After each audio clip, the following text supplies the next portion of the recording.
So, I mean, where do we want to start with spoilers? They killed summons. The summons are so weak. I do not like it. How dare they treat all our babies like that? See, I agree that they feel weak, but I feel like that's better than, like, here is Leviathan for 5 minutes. And it's just like... It's a lot better than the Final Fantasy 15 summons, where it's just like... Ultimate destruction. It might happen at some point. Like, it felt like the summon gauge was coming in at relevant points, and I did feel they were... When I did use them, they were helpful. Yeah. But then not like 15, where it's just like... maybe? 15 had a lot of constraints on them, so like in 15 they were more realistic. You can't summon them in basically a place that's not a wide open area because of how big they are. Yeah. Yeah, whereas this one use my first summon in 15 now, so I know what you mean now. But yeah, like I saw the summon bar fill up, and most of the time I was like, I'm not even going to bother because I might as well just do it myself. Yeah, sometimes I felt like your attacks were stronger than some of the summons, so it's just like, I feel like they should be more powerful. To see like Leviathan do his like move, that was one shot in my party when I was fighting him. More on that later. But and then it's like, you did 3,000 damage. It's like, alright, I'm going to cast lightning. It's like, you've done 5,000 damage. Cool.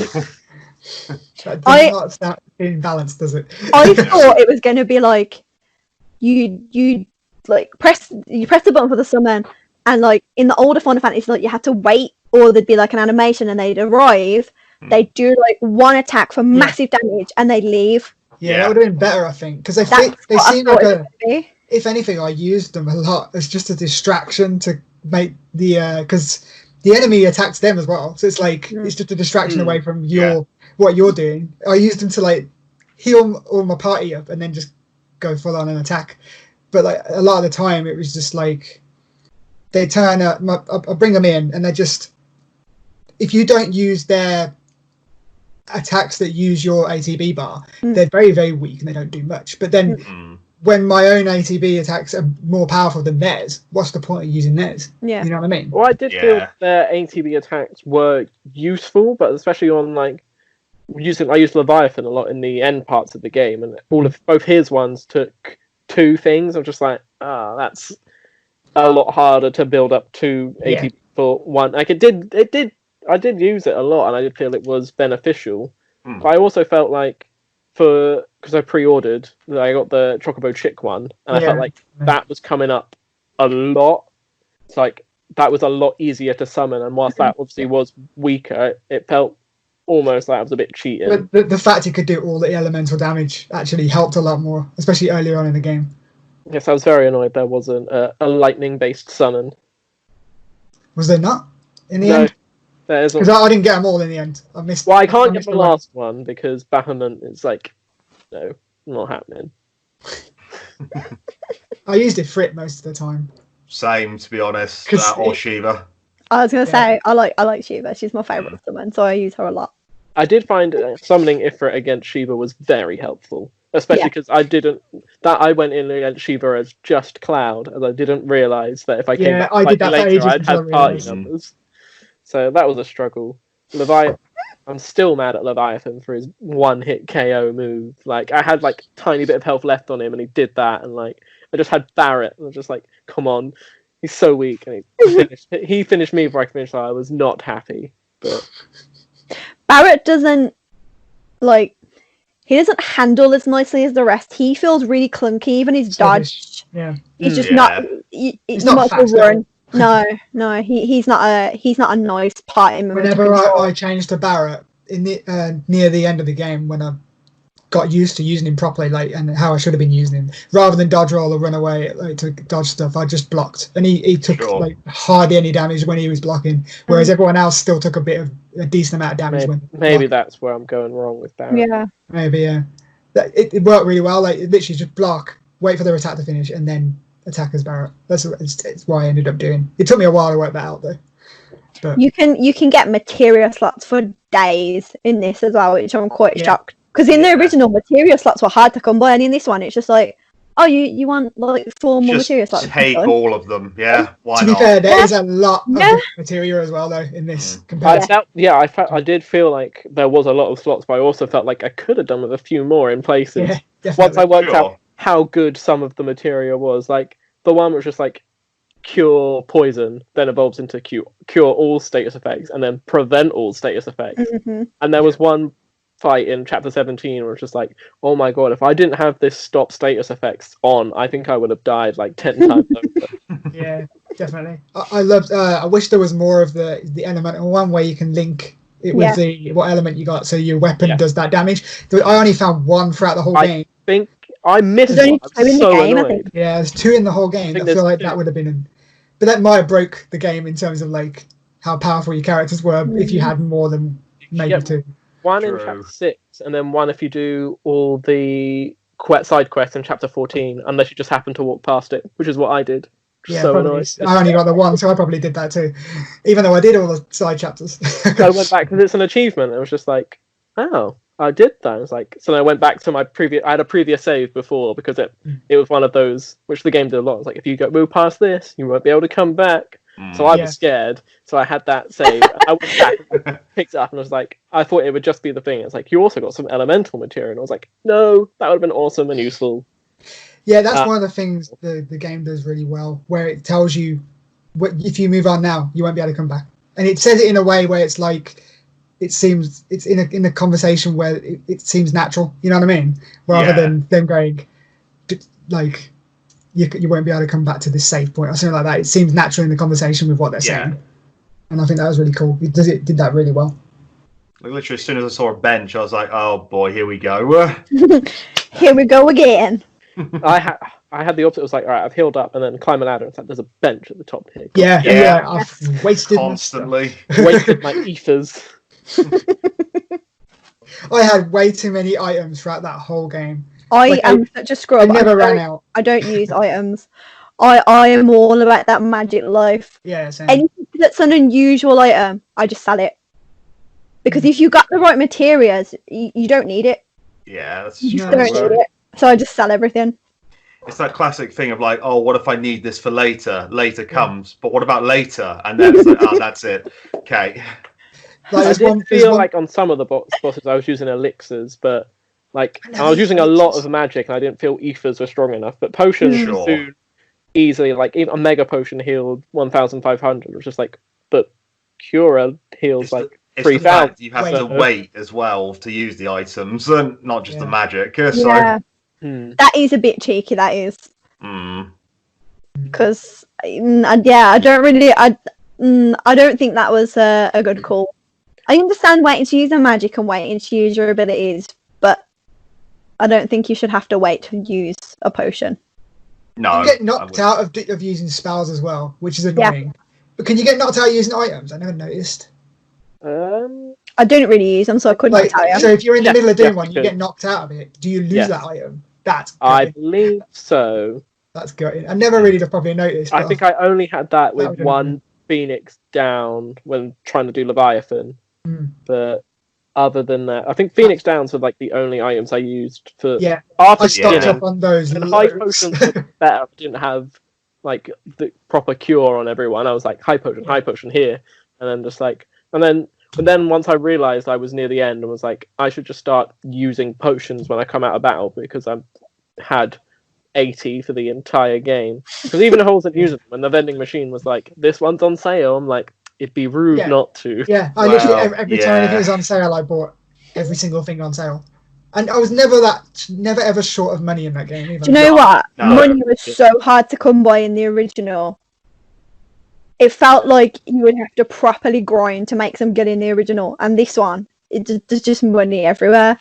Literally. I just say, I think the fight where you had to use like the most items and such. Do you remember the little green guy, the Tomberry? The Tomberry, oh my god! I used to Barrett, and then Barrett never really got. So that's how I did that one. Sure. I was just the thing of like, oh look, he's so cute. Oh shit, he's got a knife. Literally. Oh, he's like coming at you slowly. That's one of the scariest bad guy in the game. Yeah. They are one of the worst Final Fantasy bosses. They are horrible. They are. It's the pressure. As soon as like the gang members move aside, and I saw it, I was like, "Oh my god!" Like they all stood back. I was in the fight with this little cute thing. I was like, "Aw."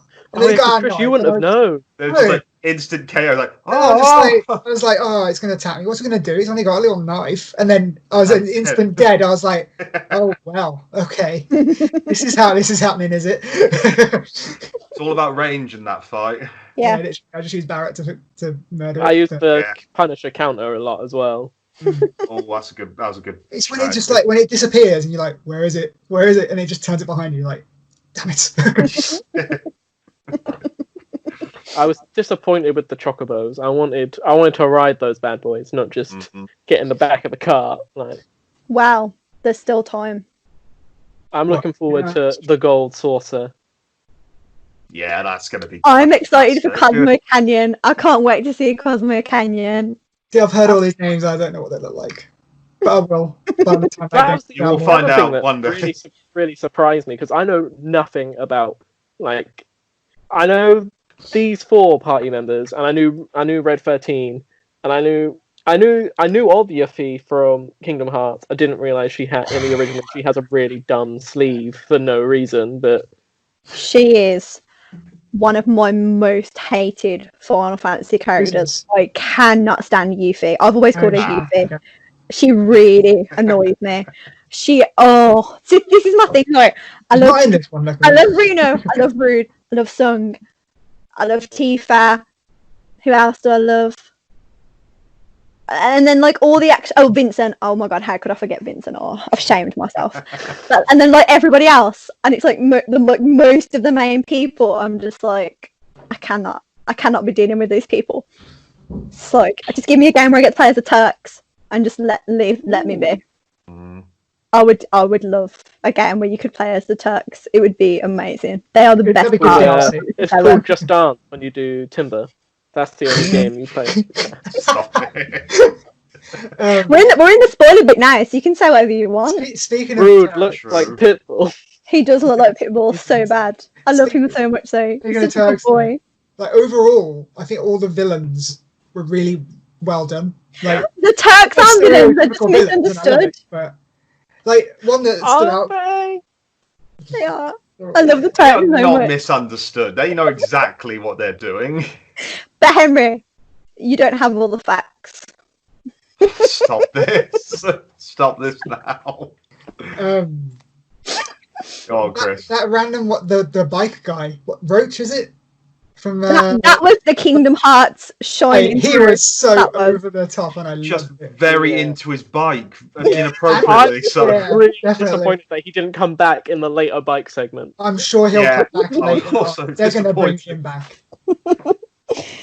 Oh my god! But he turned up, and I was like, "Wow, this is a anime villain." He had very big Organization 13 energy. I feel he could have very easily been. Don't mention that guy's name. Oh my god! What a dance! Don't. I'll start crying. It took me so long to beat him when I was small. Can relate. And then when I was playing Kingdom Hearts 3 and he turned up in a cutscene, I literally paused the cutscene and I was sitting on my bed like, I can't do this again. If I have to fight him again. I went back and did like Kingdom Hearts again before 3 came out and was like, oh, I did him first time. I remember him being a lot harder. I've never gone back because I'm not strong enough. What do you think was the hardest villain fight? Either Leviathan, Rufus, or is it the Arsenal? The one where Cloud and Tifa aren't there, so you have to play as Barret or Aerith. Oh god, yeah.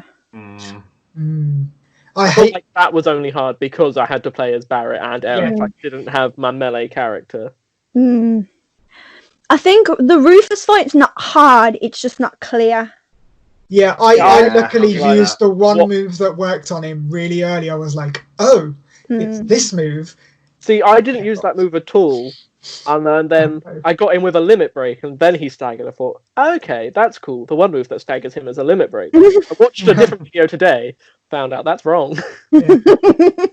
you can make that fight a hell of a lot easier for yourself. The Reno fight's quite hard when he sends those. Well, not hard, but annoying when he sends those. Yeah, like he's got his Pikachu powers now, and that's really annoying. I thought, because I was using triple slash all the time, like that was the best move, and those electric things didn't matter for triple slash. Rude and Reno together was quite difficult. You know, I cheesed that because not playing the original, I had no. When he was stuck in the pyramid, I assumed it would just go after some time. Oh no! I learned that now, but it's just Aiden's Cloud is just kind of in like his amber, just like let me out. I cheesed the hell out of that fight. I literally put Rude asleep, and then just killed Reno, and then Rude woke up, and Reno was dead. So it was just a lot easier for me. And I didn't think it would work, but it did. Stuff like sleep on the bosses. Yeah, you can use it on some of them. I never use sleep. Me either. Upgrade stop. It's really handy on bosses. Like, I would have used that a lot. I struggled. It wasn't even a boss fight, but when you got Cloud and Barrett, and you've got like the pop-up whack-a-mole people. Oh god, I hate them. Oh man. The house. I didn't like the house. I loved the house. That killed me so many times. It just sucked me in, and I couldn't do anything. I was just taking damage. Just like, wow, this sucks. That took forever to beat. Yeah. I didn't have all the magic on me, which was annoying, but just that because I had no idea it was coming.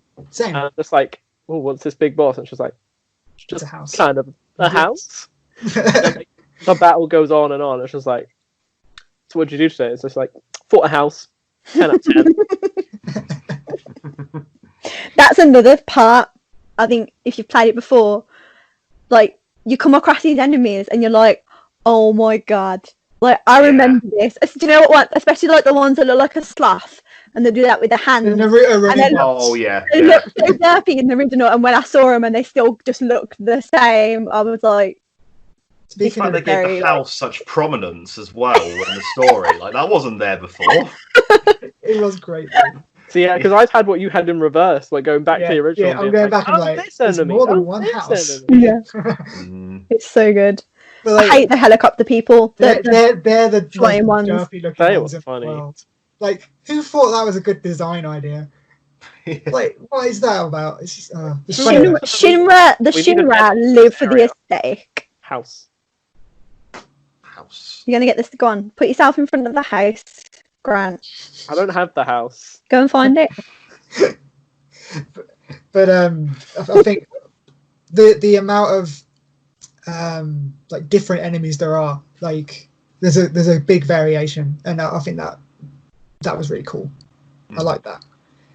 But like some like the boss at the end before Sephiroth, that was annoying. The remnants, Fates boss or whatever they are, the whispers, the whisper people that were like basically you but whisper legends. Should we go into that? I was going to say, Chris, you said we could talk about spoilers, and we're not getting into the juicy spoiler. We haven't jumped into the one big juicy spoiler at the end about what the hell is going on. Yeah.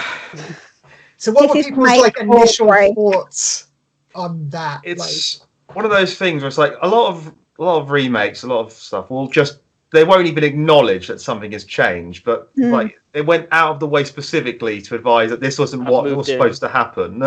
You know, this changed. Like Barrett, that doesn't happen in like when he gets like knifed by Sephiroth. That never happened. I think knifed is an understatement with the size of Sephiroth. It's just a really large knife in the end of the day. I was shook at that bit. Sword users, I apologise. When he like shanked Barrett, I was like, "What is going on?" Yeah, but it kind of like that is inside him and like gave him his life back. Is really weird. Yeah. For people that are watching this part that haven't actually played the game, just in case there is any, basically, well, that's not the game, people. That's on you. So basically, you get to the end, and they basically cut like a rift and come out on the other side in basically what is now a new timeline. Yeah. That is the synopsis of what is going on, which I think is kind of, I understand why they've done it, because I know that people absolutely stan this game, but at the same time, they could have just like been a little bit braver and been like, well, you know, we're going to adapt it. Reminds me of like J.J. Abrams' Star Trek reboot, how he had that whole time travel plot in that, how that then split into a new timeline. But it's As a Kingdom Hearts fan, I am worried. Kingdom Hearts does not do time travel well. Yes. The guy who wrote the game is the Kingdom Hearts guy. Yeah. I have a theory about this. Okay. So, obviously, like, they've come out on the other side. Biggs is alive. Zack is alive, which is obviously amazing because I love Zack. Gives me hope that Jess is alive, guys. However, they did Wedge dirty. We'll go on. I feel like we're gonna go on this adventure. Certain things will change. I don't think the key beats will change that much. No, that's my worry. Is they're doing all this to change the key beat, shall we say? Well, see, taking that into consideration, if that is the one thing that does change, if you play this game, you know what we're talking about. I changed my background I had earlier. No, that's too much of a spoiler. They're gonna get to the end portion of the game when something is coming that needs to be stopped, and they're gonna mess up, and they're gonna be like, the only way we can save the planet is if we go back to the original timeline. You know, like Lord Farquaad. Some of you may die, but that's a sacrifice we gotta make because. Doesn't that feel like a bit of a cop-out if they do that? I feel like that is rather than go full on different direction. But if they've invented the Whispers as a shield to protect themselves from people who are gonna moon, I feel like this is a cop-out for them to say, oh, but look at this new adventure. Oh my god, we could have done it like this. And then they'll put it back at the end. They'll pull a Disney with episode 9. They'll try and please everyone and ruin it. But they'll be like, "Oh, we're going back to the original timeline now." My big worry at the moment is that if he has 7 seconds to make a decision and he chooses to save Zack, that is going to cause so many different problems in terms of like paradoxes. Because he, for all intents and purposes, he died. That was it. He did. He got super wrecked. But like at the end of the game, obviously, he doesn't die at the point where he's supposed to. And it's like, is that a different timeline, or is that apparently in the timeline they're in now, or the what? Essential part. Like, it doesn't make sense. I'm more comfortable discussing this because it's not what happens in the middle of 7. Like this is already established that he's gone. I just don't know how they're going to reconcile it. Is he just going to show up? But just be like in some village saying, "Oh, hey guys, what's going on?" For the plot of 7 to even happen, Zack needed to be dead. Yeah, exactly. Yeah. Essentially. The way I saw it, my theory was when they went through the portal, they came out in a parallel universe where Zack didn't die. So. And like that allows people like Biggs and that to survive. So like, does that possibly mean we might be seeing different versions of like Cloud and Tifa and Barrett within the universe they're in now? This is my concern because most people just want a straight up remake, and there's always going to be some changes. But if you go that far off the beat, it's going to lose people. See, that's the thing. Like, but it might gain others. That's the problem. It might do. They're going to tread too far on that Kingdom Hearts. It's one of those things where it's like the plot in remakes seem to rely on knowing what happens in the original to understand Sephiroth's actions, and that is not good storytelling.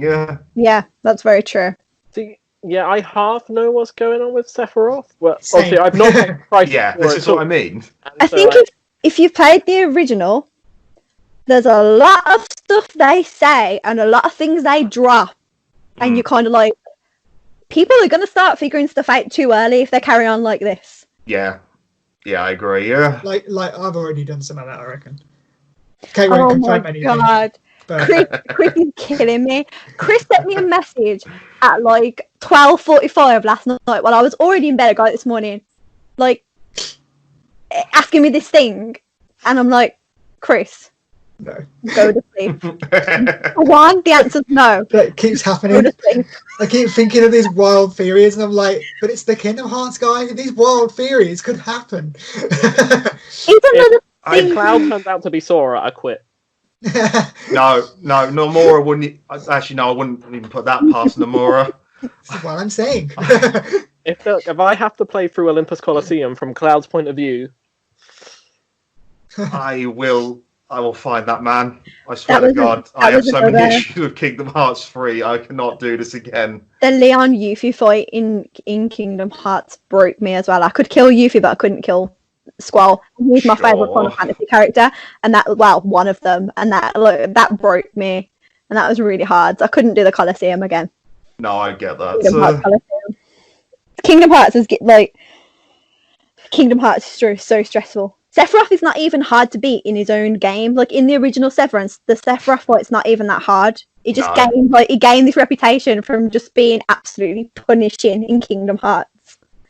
It's ridiculous. My favourite part of Sephiroth in Kingdom Hearts is he has no relevance to the story at all. He just shows up once you've beat the game to beat the crap out of a 10-year-old. Like, all right, here I am. Basically. See you later. Is that much difference to this one? It shows up at the end to beat the crap out of you. If Sephiroth is like him and Aerith seem to be aware of the separate timeline. Sephiroth obviously a lot more so, but it's like, is he aware of Kingdom Hearts as well? Right. Is he aware of that? He is like something that could be amazingly horrible. Are there to prevent Kingdom Hearts. Oh my god, that would be amazing. Can you imagine if it's Sephiroth from Kingdom Hearts? Don't say that, Chris. No, that's what happens to Zack. In the new timeline. Zack doesn't go back to Midgar. He goes to Olympus Coliseum to hit on to Disney, like he does in Birth by Sleep. That's the true timeline. You heard it. We got to stop recording because Nomura will see this. He'll get ideas. So Henry and Kate, as people who played the original, when you were playing through and these whisperers were just around, obviously they weren't in the original game, what were your initial thoughts about them? Like, were you like, what the fuck's going on? Like, I thought they were omens of death because they floated around everyone who at the time I thought was going to die. Like, they were all around the trio. They were kind of around when the tower was about, the plate was about to fall. I thought they were showing, like, Aerith could see people who were about to die. That's what I thought it was. Yeah. In regards to me, the whispers were the thing I had spoiled. Oh. So I knew, I didn't know that all the beats. I knew they were a presence. They were there to, keep the timeline in sync. So for me, that sort of mystery was gone. Yeah. But at the same time, I didn't really. I don't feel like I missed out a huge thing there. But then it's hard to say without having gone through it first, knowing that. To me, as a person who didn't know anything going into this, it did seem to be around key events. Yeah. I'm a big Doctor Who fan, so I've been around storylines that mess with timelines all the time. Every week. So it's literally I was like, this is some Doctor Who stuff here. This is something going on, and before Red 13 tells you that they're arbiters of fate, and that I was like, I told Kate, I pretty much guessed what they were, and that they were making sure they had to save Gallifrey. What they were. For ages, I thought they were controlled by the Turks because the key time to see them. It's when he goes to the doctor from the church, and then it's at the plane, and it's both of these are the big Turk events. Oh my god, the Turks do? No, the only competent Turk is Sung. That's what I love about the Turks. The Turks have got this rep, and they're just so bad at the job, and they don't care. They've got no work ethic, and I love that. I love that. He just has he must have a massive contract with Specsavers and their sunglasses because he just literally has every single. I love that was a highlight for me. Literally. Oh my god! Oh yeah, that was really good. I love that. I like how they brought him in more because he's not really you don't see him in the original. You don't have that fight. He doesn't come onto the plate with Reno. I like how they're bringing him in more because I like his character. It's cool to see his and Reno's relationship. Yes, the banter and all that. I love it. It's really the true bromance. Yeah. Even though he was when he was doing the bombing run on the plate, and Reno's he does what he wants. He's learning from me. The true Reno is 75% of Reno's self-control. That's how it works. And then I do feel sorry for Sung though. Sung is their dad. He's just with his unruly children. Literally, he's got to just like keep them all in check at the same time. Oh my god, I love him. Rufus was extra. Like when he come in with his massive, like over the top coat. Like, what's going on with that coat? Basically, he went into the coat shop and went like, belts. I like belts. I thought, I don't know if I've made this up. Go on. In the original, I'm pretty sure Rufus comes down on the helicopter and he says something like, my father ruled this company, he used money, and that's not how things should be. And I was like, oh, is he a good guy? And he was like, I'm gonna rule for you instead. Yeah, he went into the whole fear speech. They should have done that, because that would have been so good. Like, they could have built that up, but he just kind of lands and he's like, 1v1, yeah. And then my dog, mate. It's like, 1v1 to a sword fight. What was that about? That was so weird. Why did he have that dog? I liked his He has that dog in the original. Does he? Yeah. I have no memory of this dog. I've done that fight now, and he does. Is there? Okay. Does he have the coins that shoot lasers? That confused me, but with the freaking lasers. Of this. How does this work? Both sides, and that's what terrified me the most. Like, Rufus boss battle is so bad that he needs a full heal on both sides of his arena. It also is very badly done, because it took me ages to find the president hanging. Like, I can hear him shouting, and it's just like, well, there's a bench here, so I'm gonna sit on it. Yeah, literally. I'm like taking out the fact that it's a video game. Like, Cloud's just having to sleep on the bench every now and then. And like, there's a guy hanging. Like, I was watching Kate play it on SharePlay, and then you can hear him hanging, like asking for help and stuff. And she's like, "I'm gonna go sleep on this bench for a bit." Yeah, but obviously when I get there, I knew Rufus was gonna come. I knew he was gonna come. So I was like, I better get my potions sorted. Like, I better get my magic sorted. Every time I get to a bench, I OCD compulsory, like, go and make sure everyone's sword, like, weapons is like the highest it can be. I change the material around. So that poor President Shinra was hanging off that ledge for a time in my game. Absolutely. Good. There's a very decent, like, upgrading system as well in that game, like with the swords and all your powers and stuff. Okay. It was a bit overly complicated sometimes. I felt like some of them were redundant though. Like, I felt like having some of the things I had, like 10% to fire. It's just like, well, I'm not using fire on this character, so I'm never going to upgrade it and stuff. And I just felt... it's how you want to play it. It's what you set it up as. So yeah, it gives you that freedom. Yeah, I did like that you learn the abilities from the weapons. Yeah. Mm-hmm. In the original, people were kind of set to be like Aerith couldn't do much physical damage. You just kind of had to use her as a healer. Yeah. There's other characters that kind of fit. Do you know what? Me too, because I knew obviously she was coming. Any kind of healing material and any like bangles and whatever I found that kind of added to that stats, I kind of kept it for her.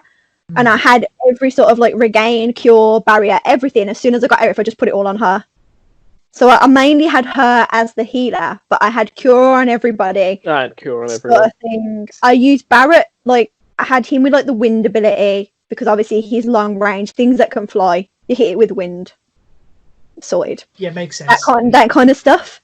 And because of like how much like damage I know he was doing to the robots, I put lightning on him too, but then by the end of the game I had that many materia slots, everybody just had everything. Sure. Just everyone could have anything. So, I feel even at the end of the game I struggled to get that good balance of spells and stuff, especially because, well, I felt like to get that last thing for Chadley, like I had to upgrade all the materia, so it's just like stuff I was never using, like time. No, you get the pedometer from Aerith's house. Yeah. But did you use that to upgrade all your materia? No, because Rays took ages. But you I had it on Rays for the whole game. Oh, really? Okay, fair enough. Because I wasn't really using Rays because I wasn't having many people die a lot. Yeah, and it was just like it took like 5,000 to get to the max level, whereas everything else was just like 900. So it was just like slogging that out. To do that, you actually have to go into like random fights and just like make sure you die. Yeah. That's the only way to do it, I suppose. But one thing I want to touch on, because like, is the character ships. Like, there's like everyone ships like Cloud and Tifa, or Cloud and Aerith. Right. Now I'm jumping on the Aerith and Tifa bandwagon that they seem to be pushing in the game, and I'm all for it. Has anyone else got any preferences? Or do they? I mean, Rude and Reno, like they deserve each other. I'm not really the shipping type, so for me, there's not a particular one. Although I did say yes to Pizza with Jesse, I'll say that. So did I. Yeah. How could you say no? Not that we ever got it. And then you never get the pizza, and that hits me so hard. But then it goes full Kingdom Hearts when she's dying. It's just like, you owe me a pizza. Who else would I have ice cream? Were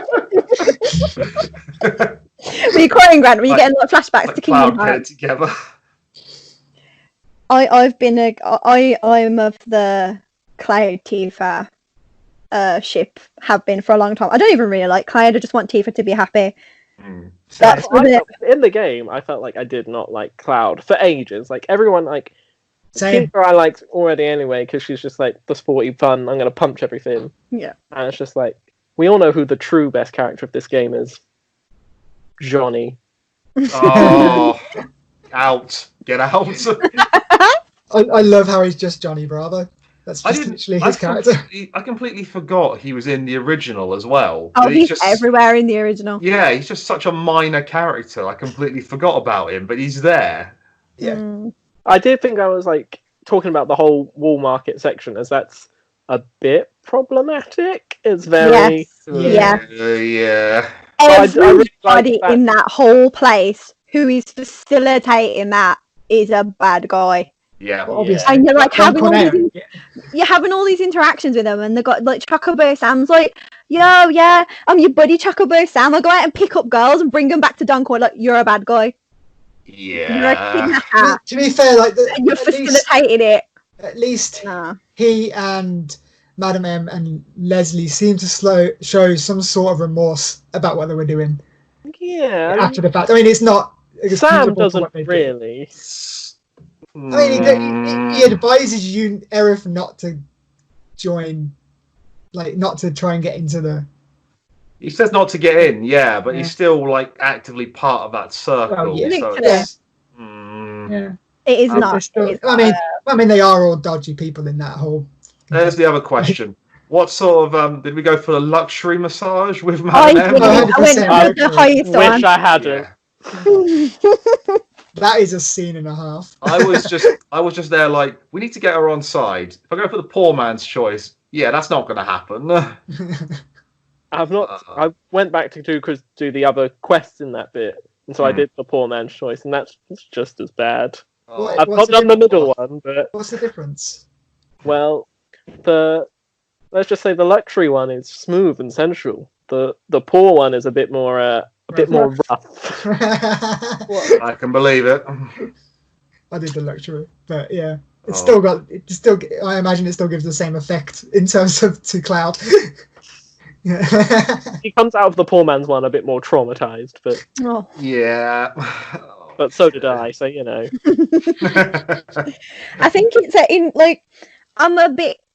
I don't really know why they changed the wall market sections so much, because you already had a quest line that took you all over in the original, and it was to collect all different parts of the dress and the wig. Again, though, if you take the Chocobo Sam route, you do a quest with Johnny. It's the exact same steps of you talk. You talk. Did you do the other ones, Kate? I had to go on a bros night with Chocobo Sam, which involved me walking around, just doing stuff that was just nothing to do with anything. Like, I had to give a guy medicine, which that's in the original. When you give the medicine, that's what I thought. But the bit with Johnny, that whole bros night thing is the original, which I thought was really clever. And then, but I liked how they mixed up. They really expanded on it, and I thought that was good because. The pull-ups minigame can get out of here. That was so hard. I beat that first try. What do you mean? 2 hours. Jules, doing all the rest of the challenges, not just the story one. the rest of them. I see. Like I said to you before, rhythm games are like my natural sort of jam. So for me, that was so. You're so like Beat Saber King, Ken. I was so disappointed that I was like, it's like, here's the rhythm tutorial. You use it once. Like, no, where are the rest of the numbers that Cloud can perform? But that took me way too long. But I was very satisfied when I ended up doing it after 2 hours time. What do we think of the dance bit? Wow, just wow. Like that's the highlight. Let me do it again, like easily. Oh yeah. Do you know what though? From a story standpoint, it kind of it doesn't fit with Clyde's character at all. No, it but does seem a bit. I really enjoyed Andrea as a character, so I was here for it. So. Yeah, I get it. It's fun, and it was a good part of the game. I enjoy the mechanics of it and stuff, but it doesn't make sense.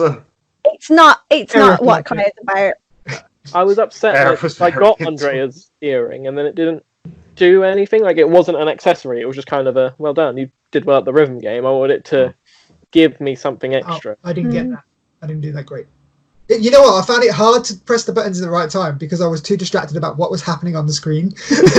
Yeah, I was too into watching the dance. Then I was struggling to press the buttons at the right time because I was like, I could either concentrate on the buttons and just the buttons, or actually watch what's going on. I was annoyed because to get one of the CDs, you have to get the 10 greats on the tutorial, and that took me ages. Oh man. I liked. That was the section for me that felt like it possibly dragged on a bit long.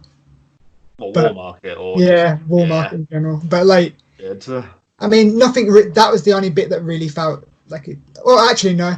Turning the lights off. Was the section of the game. Yeah, that was the bit that's. Felt like I really liked that because I felt like that was the first time that you'd really had Barrett and Tifa with you, and it was just that. It felt like this is what the team together should be. And then moving on with all the key cards and stuff, that was better than the lamp section. But I did enjoy the lamp section. I think the one dragged on a little bit for me. The section when you go through the sewers with Leslie, I think Leslie's a really cool character. I like that guy. Obviously, like we haven't seen the last of him. I don't feel literally like Noctis and Dante had a baby, and it's just Leslie. But cool he gave me a vibe like he should have been in Final Fantasy 15. Literally. Yeah. the one thing that kind of, so you find out that the Turks are going to drop the plate on Sector 7 and all this and that, and as you're moving through this part, it's like you got to get back with, like, we got to go, we got to save everyone, like it sets up like a fast pace, like, oh, we got to get back. And then every 5 seconds, Tifa's like, they're not going to drop the plate, right? Yeah. And you're like, no, we're fine, come on. And then you get like to the next section, and she's like, they won't drop the plate, will Shimra wouldn't really drop the plate and kill all these people. And you're like, no, come on. And it just, you have that conversation probably like 3-4 times, and it's just like, I don't need to hear this again. Like, I know what's going to happen. I've played the game. Yeah. I know this plate is going down. I think it's her trying to like say like it's not going to happen. Yeah, it's too much. Yeah. It's too much. Like the bit with the lamps, turning the lamps off. It's like you're going through, and they're kind of talking to each other, and it's kind of that like, oh yeah, Shinra's killing the planet, but like we blew everyone up and we killed people, and them two are having that like discussion. And yeah, I get why it's quieter because it's getting more into that story. But that part, it's like, we need to get back because this is going to happen. And then they stop you like every opportunity to talk about it.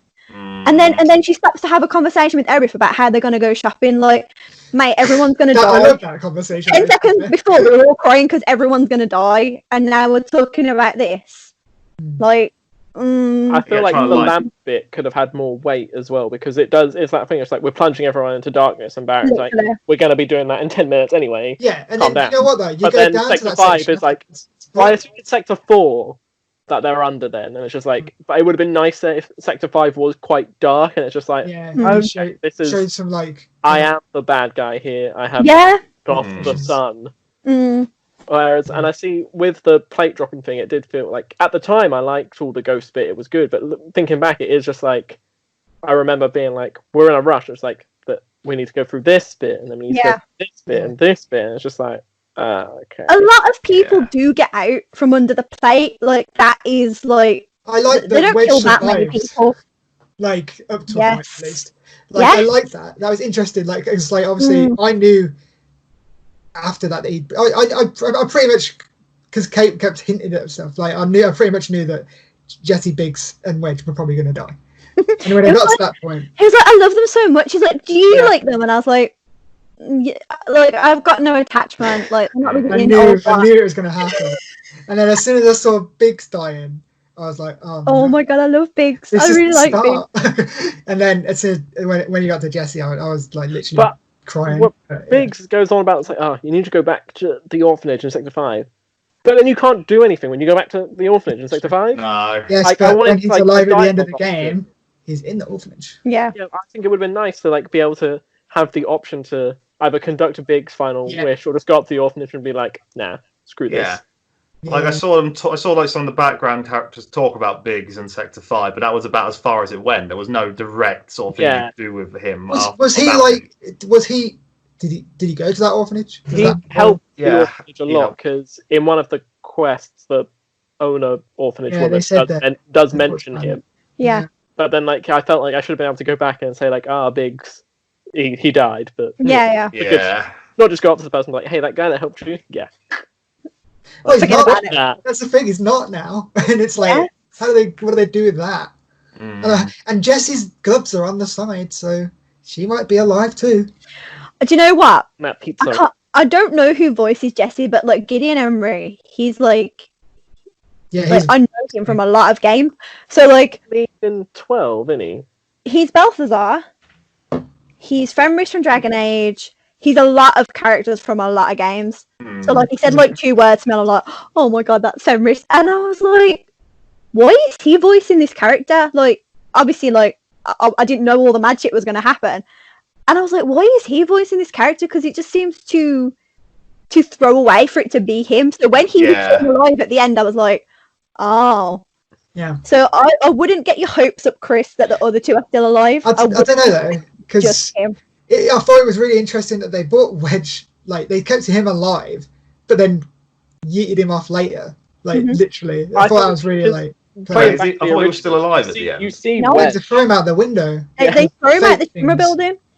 Oh god, yeah, of course they do. And because that's the way he's supposed to die in the original, right? He falls. When he falls, he dies. There's no like. You talk to him, and he's just like, he then just kind of runs off. Yeah, but he's like, assume. Well, yeah. He gets squished though. He doesn't live. But talking about that bit, it's who looks out from the plate afterwards. That shook me. I did not expect to see that character. Oh my god! I was so I know nothing about it, and I was just like, oh, that's strange. I didn't expect to see him. I like to think it was that reaction was to Big's cat. No, not Big's cat. Wedge's cat dying. Yeah. They were cat bros. It's the cat, Sonic the Hedgehog, Chris. Get with it. But yeah, I was like, why is it? I need to know. I don't know, but I need to know why this cat is wearing a crown and a cook. I need to know. And gloves. What's the deal with that? It's fashion, Chris. But don't tell me. But I want to know. It's fashion, sweetie. I was shook to see Kate. I've always called him Kate Sith. I don't like. That's what I would have. That's what me and Jacob have always called him, Kate Sith. I am so hyped. He's one of him and Vincent is who I'm looking forward to seeing. I don't care about the other 2. Yeah, like I know nothing about Kate Sith at all. No, I'm looking forward to finding out. Very interested. Yeah. You guys! I was kind of expecting him to turn up like near the end of the game because obviously, like, why'd they show him otherwise? And then he just doesn't, and I'm like, it's a bit odd on its own, but yeah, I agree. I was expecting more from that. Like, I'm gonna have to wait probably 3 more years to see this cat now. Wow. They said this one should take less time because obviously they've got the engine and the combat system. Yeah, but this down now. What I think about it is this whole year is basically a write-off in terms of development time. Yeah. Well, you say that a lot of studios are now having their staff working from home, so maybe not as much, but it will definitely have slowed down. Yeah. But at the same time, this gives them more and more time to think of plot threads. Literally, there was the thing where apparently they had to scrap like 2 years of work that CyberConnect 2 did. So they're they won't have that problem now. True. It's got to come quicker. Yeah, I need it. People I'm are expecting for it now. 2 years. I'm praying for like holiday next year period for it to come out. That would be good. That would be amazing. I feel like there's a chance. There's a chance. You never know. Realistically, I'm hoping for holiday this year, like a surprise announcement, like it's here, guys, part 2. That won't happen. But like next year would be like holiday 2021 would be the dream. I don't think they could holiday 2020. I feel like they'll announce it the holiday 20 episodic. They had to go in with that. We can't leave. It's not like leave it too long. And 13-2 and like Lightning Returns. It's a bit different to because I see that as a trilogy, whereas this is meant to be one game. Well, they said itself episodic, so. What I can see happening is them announcing it for the end of next year and then pushing it to like early the year after 2022. Sure. There's rumours that we're going to see something. The time frame that E3 would have been. Yeah. Okay. But how true that is, I don't know. Are Square doing a conference? It's all very up in the air. They said they were going to do a digital one, but then okay. One developer said there wasn't, and I can't remember whether it was Square or not now because they went back on their word about it. So I don't know. Bethesda said they weren't going. Oh yeah, that was it. So yeah, so Square is still on. Bethesda probably don't have that much to show off though. 76. But... I've also heard 2 contradicting things going around the internet. So I've heard that they're saying this is a whole thing and they're looking to include the compilation. So like we're talking like Crisis Core, Deditae, all that. But then I've also heard the total opposite, where they're saying they're not even going to bother touching anything other than the original. I mean, I think the quote was, if we're going to do it, we're going to do it all. I think was a quote from one of them. I've also heard a rumor that they're redoing Crisis Core, Cerberus, and like the mobile game one. Like there was rumored that we're going to doing like a 7 compilation for the Switch. God. It'd be interesting if they're going to bother putting them in. Why would they HD them or redo them? They don't need to redo them. They can take away all the stuff that sucked about Crisis Core, keep the plot beats, add them into 7. That's what I was about to say. If Zach is alive in this new timeline, then they could easily just do that. So they can strip away that and get down to the core aspects of Crisis Core. And the Easter eggs for Crisis Core we're going on about is the apple juice and like the first poster. It's just everyone's losing their mind over some apple juice. And the Loveless poster as well. But we don't need to talk about that guy because that was just the worst. But the Dirge of Cerberus stuff again, we don't need that game. We just need more about Vincent's backstory in the actual game, and we can yeet that entire game off as well. Yeah, I don't know anything about this. All I know about Vincent is just that he's like optional vampire man. I love Vincent. Vincent, I know that too. So hyped. I am so hyped. I was like, when they announced this remake, I was like, oh my god, I can't wait to see my husband. It's going to be amazing. I can't wait to see him. And then they were like, we're going to cut it off just after you get out of the city. And I was like, oh, okay. And I was like, by now I would have thought they would have shown like artwork or like concept of everyone, but they're just not going to. I thought you would have seen him and Yuffie. Like Sid, I'm not that bothered about, but I don't like Sid. Sid's got to show up though. He's always there. He's got to. His story is going to have to Cindy change. from 15 again, like Cindy him up.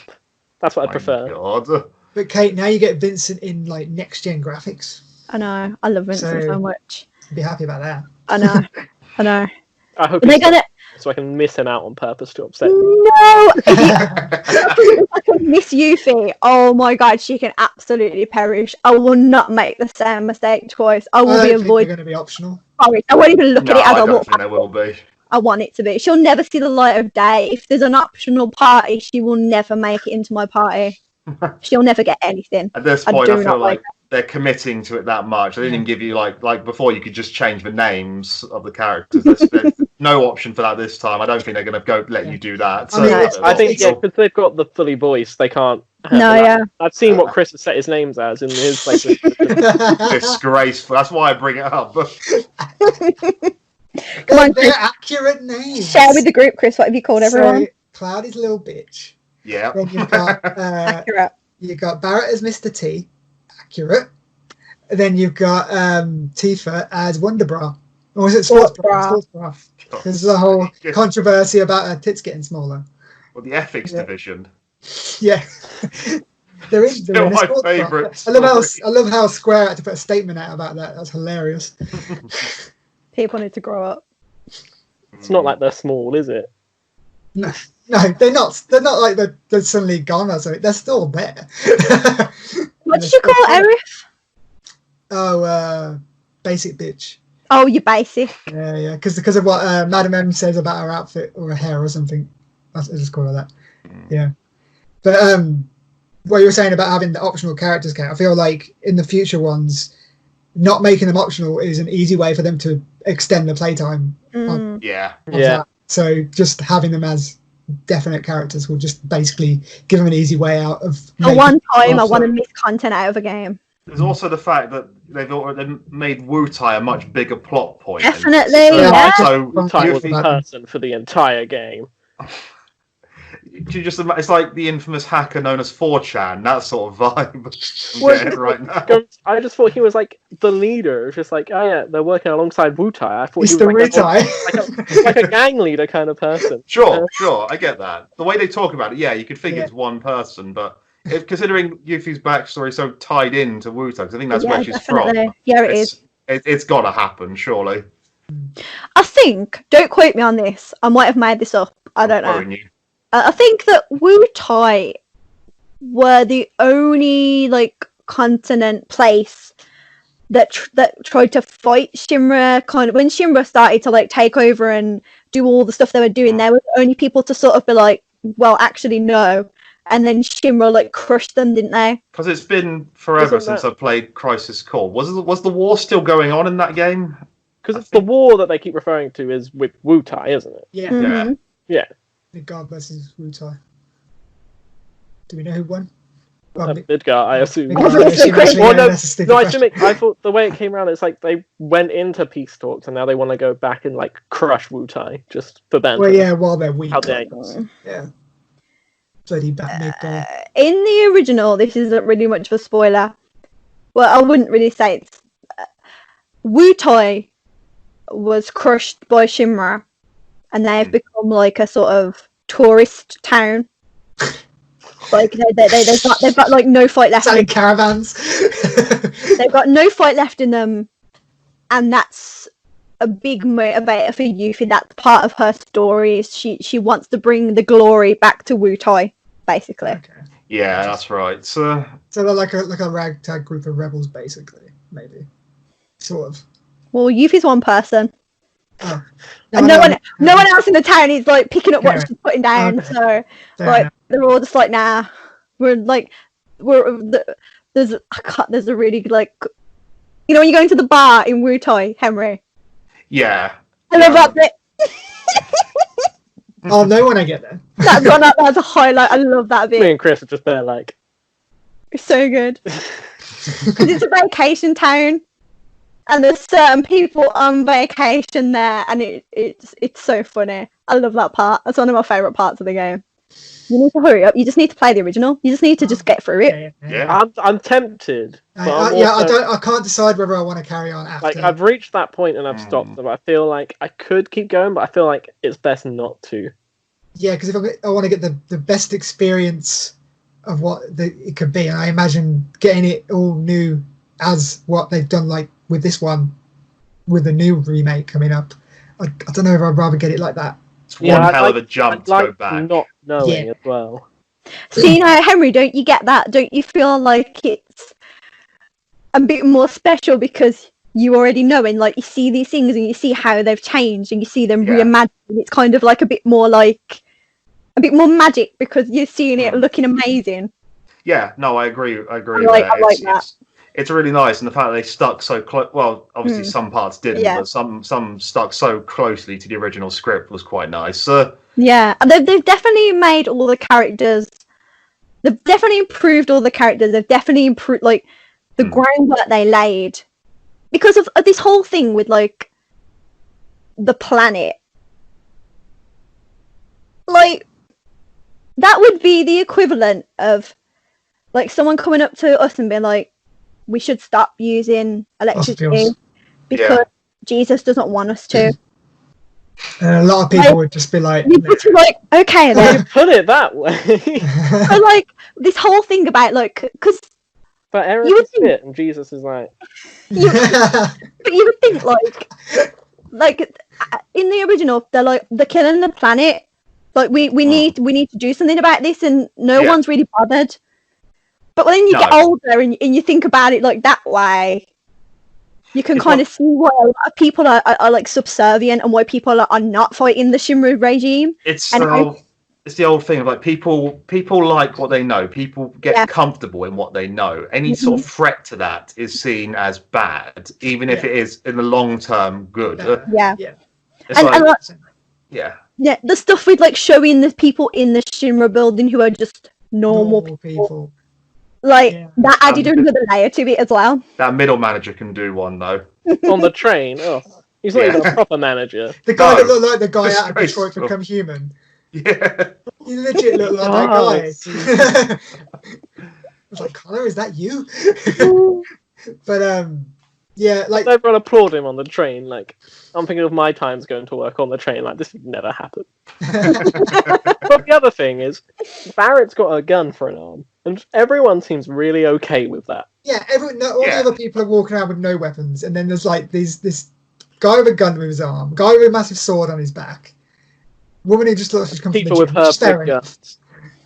And it's like no one's questioning this. They just stand out like a sore thumb.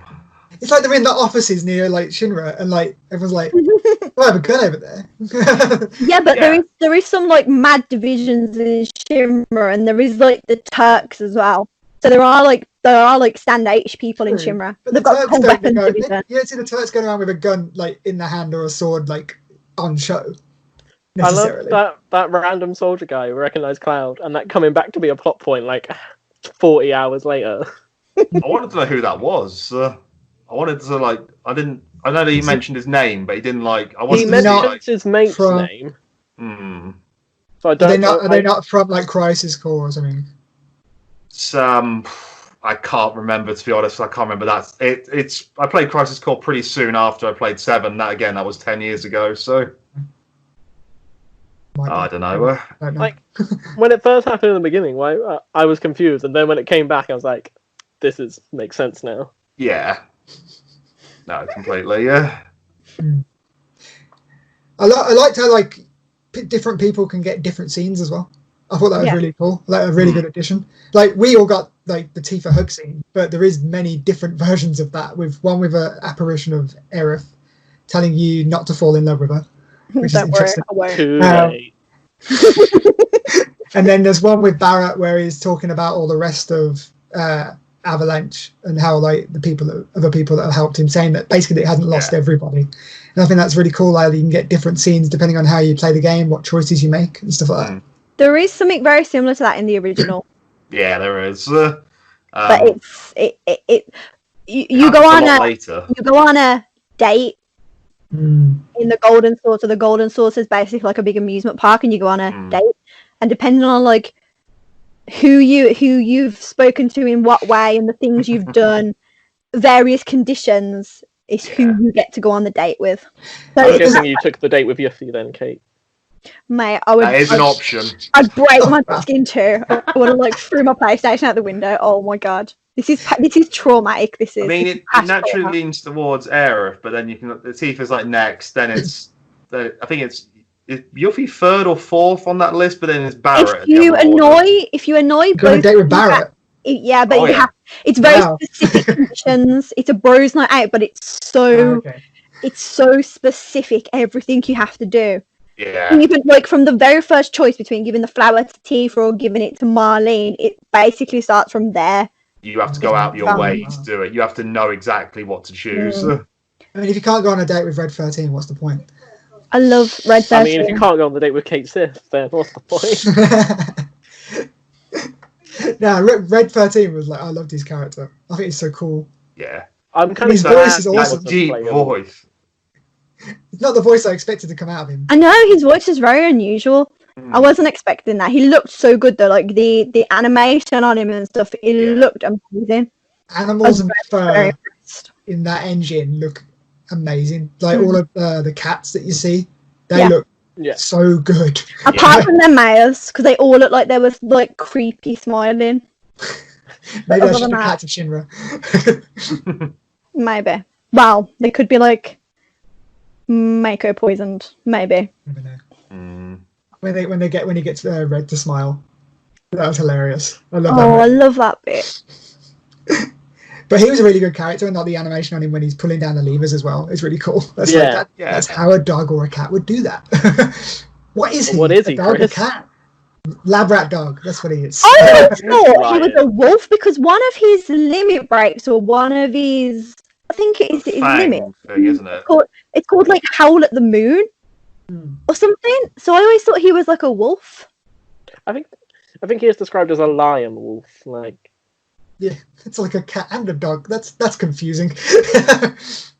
Yeah, like I'm looking it up, and it's just like red lion. It says like red lion or wolf-like beast. That's... To be fair, he's an experiment. He could legit be a mixture between a lion and a wolf. This is true. Like, he's still cool. No. One of the coolest characters. No. What? He's not an experiment. Is he not? Well, he seems to be. Well, okay. They are across Final Fantasy. There's some in Final Fantasy 8. He was experimented on, but he's not an experiment. Oh, okay. Yeah, he wasn't a dude transported to... They're a race. I thought that at first. I thought he was like a human that was turned into like and put into like a dog. That's what I originally thought, but obviously that's wrong. No. He comes from Cosmo Canyon. Okay. And there's the name of the drink Tifa gives you, but there's not a recipe online. I want to try one. It looks so good. Someone will make one somewhere. I'll tell you that now. So do they just leave Marlene to tend the bar like they do in the original? Yeah. She's got animations of like mixing. Like the original, she's making drinks. I'm like, is this legal? Child labour? The hideout underneath the pinball machine. Because like the way they've set it up is like Cloud doesn't want to be part of Avalanche, so why would they show him the Avalanche secret base? True. Well, that's a good point. And there's a whole different base underneath that, which is the Shinra base. Yeah. I just never noticed. just happens to be there. Yeah. That's an interesting thing as well, like having all those, because all those things you fight were humans basically. That's cool. That was an annoying fight. And then Cloud comes at the end for the kill stick. Yeah, literally. It's cool though. The bits where they force you to play as other people I liked playing as other people, but like I don't like when you're playing as like Aerith and Tifa, you didn't get to choose which one you walked around with. I would have rather just like had the choice. Sure. They did very cleverly sidestep a party system. Like you could have up to 3 characters, and they very like sidestep the ability of they never have all 4 in the same place at the same time. No, I feel like they're gonna struggle where they can't do that anymore. No, because when you've got like 9 people, how is that gonna work? Yeah, they need to have the party system. I get setting up the people that they've set up because obviously like they're in a roundabout where they're the most important people, but like if you're not going to get the choice to build your party up, it's kind of like why add more characters? Yeah. I feel like they'll add it in the second one, and then that's why Red wasn't playable in this one. Because he's introduced in literally. Well, there's a save thing you can do apparently. I don't know how someone's save editor. Yeah. You can play as him for a bit. It's interesting. But so he's obviously they've got playable moves for him and stuff. So he'll be interested to see how they do this. I know when I restarted 7, original 7, I know that there was one scene was like you come across the Turks. Not much really happens, but I had like Tifa and Barrett in the party. So then they're like, "Well, where's Aerith?" And she's like, "Well, she's gone off." It's like, "Oh, okay, yeah." It'll be interesting to see how they handle that in the next part. There's a thing in the original coding for the original game where Rude will not attack Tifa. Because he's got a crush on Tifa. That is canon. You overhear that. That's why he doesn't shoot him. Yeah, You go through the marsh and you overhear Reno and Rude talking, and Reno's like, "Come on, who is it? Who is it?" And Rude's like, "I don't want to say. I don't want to say." And he's like, "Come on, tell me, we're partners." And he says he's got a crush on Tifa. So when you get into a fight, if Tifa's in your party, Rude cannot physically attack Tifa. Now, when you were fighting him in the thing outside Eric's house, did anybody notice if he actually... I put him to sleep, so I didn't notice. No, I didn't either. I didn't think to look at the time. No, because that's only... He's not there, is he? No, it's only Cloud and Aerith, though. You'd have to see it on top of the plate, and I'm pretty sure he did. I can't remember. I'm not sure. I'd have to go back and check. I might try that chapter again. Yeah, I want to know. It's interesting if they kept that. Yeah. I did wonder why he swerved, but that makes sense now. Yeah, he's got a crush on her. I like that. I thought that was cute. Do we think like choices that you made in this game obviously changed some of the scenes and what happened? Like, do you think they're gonna kind of like carry some choices possibly over to influence what happens in the new ones? I think it's interesting how they carry it over, because obviously I don't want to go back to level 1. Yeah, it's that sort of thing. It's like, I've got all this fancy material, all these. Yeah, I don't want to lose all my weapons all of a sudden. You know what I mean? Are you going to do it in a clunky Metroid-y, Zelda-y way where I lose everything? This is the problem. It's going to be like they have to cater to the people who played it, and they're going to have to cater to people who've just gone into part 2 for whatever reason. Yeah. So I don't know what they do in Mass Effect about that. Oh, see, I was going to say this because you had that thing with Mass Effect where it went cross-gen and it went on to different consoles. Like, I think the original Mass Effect was only available on Xbox, or did it move to PlayStation?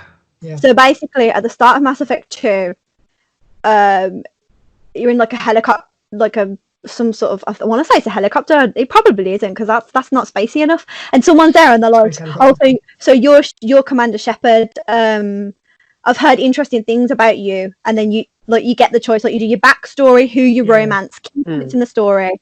But then on the switch of that, Witcher 3 does something similar. With Dragon Age. They did that whole program called the Dragon Age Keep, where you literally could go in it and every single thing you've ever done. You can import. I think you can import your save, or you can make custom ones. But with this whole coming out on the other side, it would be very easy for them to be like, well, this is a fresh timeline now, so all your stuff's gone. But why would it be gone? Because you have it at the end. Like, that's the thing. I want to have my weapon. Square Enix do not. They don't care. I understand giving you a limited amount of materia, but at least let me have the same weapon I had at the end of the game. Otherwise, it doesn't make canonical sense to me. No. Yeah, I feel like if I've gone through the whole game with like Faraga and stuff, and then going back to here's my one orb of fire material. It's just a bit seems a bit redundant then, doesn't it? It'd be interesting to see how they do it. Would make more sense if it was like a full-on sequel rather than just another part of this. That's tricky. I'm surprised they didn't link. Like, I mean, I've got a Square Enix account. I'm surprised they didn't link it to the Square Enix account, and then they could do something with that, like a server thing. Maybe. But they didn't ask you to sign in or anything, did they? I think, a lot of companies they can read the data from like previous games. Like Telltale episodes between 1 and 2 and things like that. They could just do that. But it depends. Like, what if I've played this on PlayStation 4? I don't want a PlayStation 5. I only want the Xbox. So what's going to happen to people? The new one. Well. Like a year later, they said this is going to come to it's because it was a timed exclusive. Yeah. So then, but then you'll still. The thing is, Kate, we will still have part 2. Will still be a year exclusive on PlayStation. That's going to be your issue. But that's the thing, though. They've still got a cater. They've still got the issue. They've still got a cater for the people who've got it on Xbox. It's gone for the next one on Play, which will be tricky. Yeah. It'll be interesting to see how they do it. Yeah. It's something they've got. They can't just, unless you kind of get loaded in, and something happens that you lose your stuff. They could pull that. You know what I mean? When you're jumping off the plate, it's like, oh no! The rain washed away your sins and every piece of equipment that you've got. Oh dear. Therefore, a couple blocks to gut punches you and robs you. And it is you. Or he's running away and you throw your materia down like marbles. And it's like, oh no, it didn't work. Oh no, my materia's gone. You've gambled all your materia away. In the golden saucer? Yeah. Canon. You never know. Canon. Well, it's also that thing is, obviously, I'm not going to go back and grind to level 50, but it's going to be a while before the game comes out. Lots of people could go back and grind to level 50. I am going to go back and play that game again. And it just seems like, what's the point in having the super powerful Bahamut right at the end, when you've already completed the game and you're probably never going to summon him, to then not carry it over? So... Yeah, there's slight in-game content with that in terms of that, and it's like, what's the point of it if you're not going to use it later? So yeah, you're right there. One of those things only time will tell. We just don't know until it gets there. They'll have to do something. And the second one's going to be a substantial. It's going to feel so different. I think it's going to get more linear. Really? The map opens up. I do too. The map opens up. But it's very much like you go to this town and you see this flashback. You go to another town, you get a character backstory. You go to another place, you get a character backstory. And I feel like there's not much room to mess around, because if you start having all these quests in all these different places, this is where the game goes on for too long.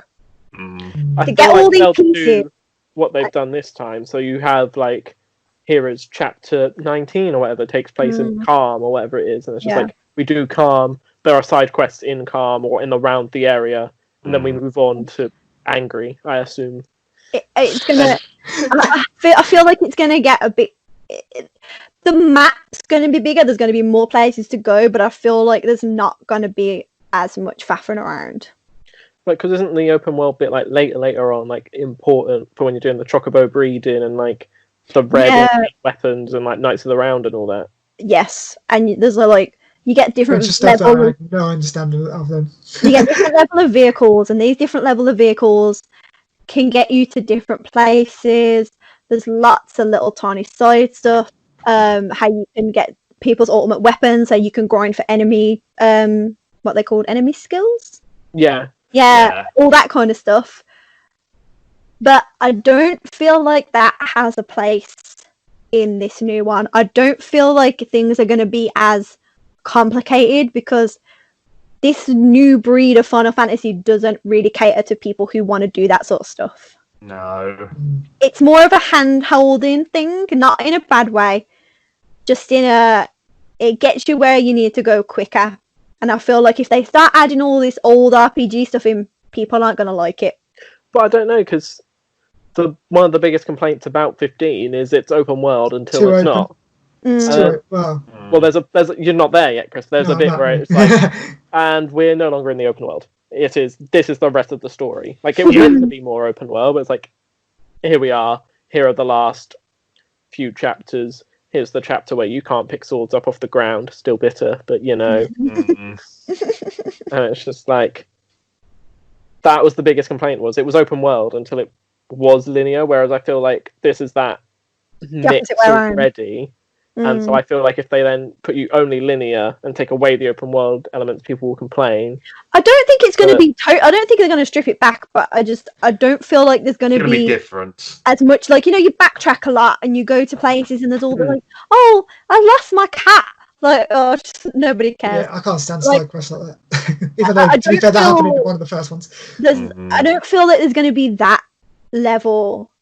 Or if there is side quests, I feel like they'll be used to fill out certain story aspects, rather than you just going there and watching this giant cutscene and being told all this information. So, like, if you talk to the different NPCs, they'll tell you bits extended flashback side quests. They need to not be like filler side quests. They need to go like the Witcher 3 route, where like the side quests are actually impactful, and like the one where the guys, it always makes them turn into pigs or whatever. That was a weird one.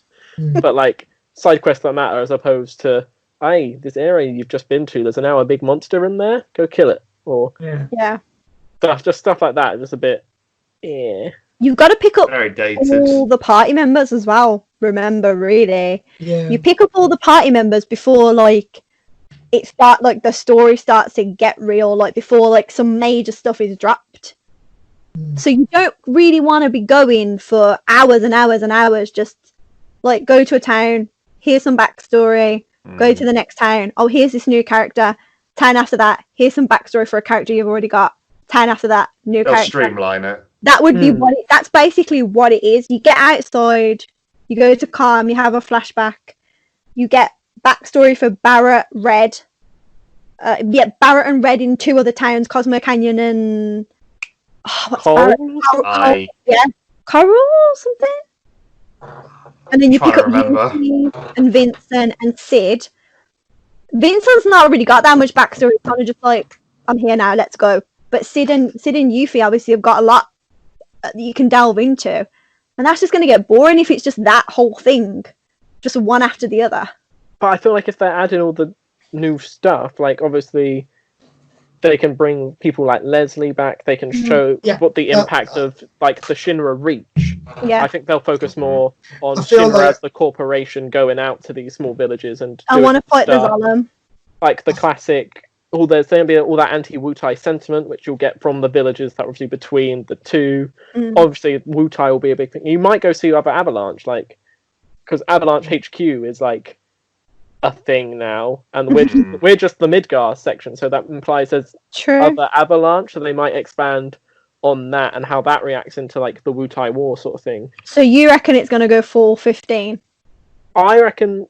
I think it'll be like this one again, where you don't necessarily have that open world, but there's a lot to do. But you'll have areas. Those villages will be bigger, like they are now, and you might have routes between them, sort of thing, and it will move on in the chapter basis. This is the chapter in Calm. To be fair, whatever. Now they're doing this whole like sprinkling Sephiroth throughout the whole entire story. They could spoon. I'm not into Sephiroth. Okay, I'm not feeling that. Okay. That surprises me. Yes, it does. Is this an intervention? That's what this is. Vincent and Reno, they're my boys. I'm really enjoying the glow up that Reeve's got. Reeve is very handsome now. Sung is also very handsome now. There's a lot of handsome boys in this remake. Heidegger. I love the grey in his beard. The attention to detail in that is cool. Heidegger, it sounds exactly like I thought he would. Legit. It's Bender from Futurama, isn't it? It's gotta be. Yeah. It's gotta be. That's great. You can tell. I feel like they could use this whole Sephiroth thing to spoon feed the mystery in between the collecting of the party and the backstory, so you just keep you like, oh, and then you get like the next like, oh, this is hi, my name's blah blah blah, this is my backstory, and then the spoon hi blah blah blah. just to keep the mystery going until you get to the part where like it all happens. Because it'd be boring otherwise. Well, me and Henry already know what's going to happen, so like I suppose to us it's just going to be like, but then again, you might not. Do you know? They can't change the game that fundamentally because it might as well have been 16. Grant, don't say such cursed things. That would be awful. As I said before, I feel like the story will remain on the same beats, but just like we don't know how exactly that's going to turn the various twists. It's going to be. Well, yeah, like obviously they're gonna. I think they're obviously going to continue with the whole. It might have the same story beats, but like outcomes of those story beats might change because of like obviously the fates on a thing. You might spend some time. You might find out Zach's alive. You might spend some time with Zach. Like, I don't know. Go delve deeper into these juice. Like... I don't know, Henry, how that is gonna work. Knowing what we know, I do not see how that is gonna work at all. There is, well, obviously it doesn't really go into like the larger plot as such, but there is like the village, where you meet his parents. Yeah. So it might have something to do with that, but. I don't know. Is it Gongaga? Is that what it was? Yeah, Gongaga. Yeah. But I don't... Aren't you guys more excited not necessarily knowing exactly what's coming? Or are you more scared that they're going to change? Yeah. Which one's the bigger emotion going into this? Excited for change, but also terrified. I never really held 7 in that much high esteem. 8's my favourite one, and I do love 15. But like going back and seeing it again, I got really like nostalgic for it. And I was like, you know what? a lot better than I gave it credit for back in the day. So there's certain things I would still like to see, and obviously I want to see those things that I remember from the game. So I'm kind of like, I don't mind them going a little bit off track, but to me, if they completely go full YOLO, it might as well have been Final Fantasy 16. Might as well have been 16. Yeah. Yeah, I can see. Are they working on a Final Fantasy 16? Or are we going? Can you imagine the next remake is 16? Don't even say that, Chris. That's why they've not named it Part 1. Oh. Yeah. Unknown Journey. It's going to be called the Final Fantasy The Unknown Journey. Literally. There was a thing about I think I can't remember if it was director or one of the guys who was like producer on 14.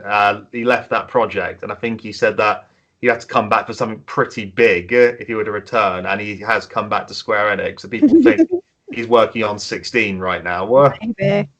But I doubt it would be like another MMO. I hope it's not online, because I can't deal with that. I can't deal with MMOs generally. I don't know. It's been a long time coming, but I'm so close. I'm in that Final Fantasy fever. I'm like, maybe I should give 14 a go. See, I was thinking that, is a commitment. It's not. I couldn't do it. Oh. I got far. That's my worry. It's just like I've heard it was bad. I've heard good things. I've heard it was good. Yeah. I've heard they've sorted the Nier issue, which is the funniest issue. I think they streamlined like the story in 14 recently. They've just updated it. All that Warrior Elite stuff, hasn't it? Now, yeah. Shadowbringers is the latest one? 14, or have we moved past Shadowbringers now? No, I don't think we have. Yeah, I think it's that one.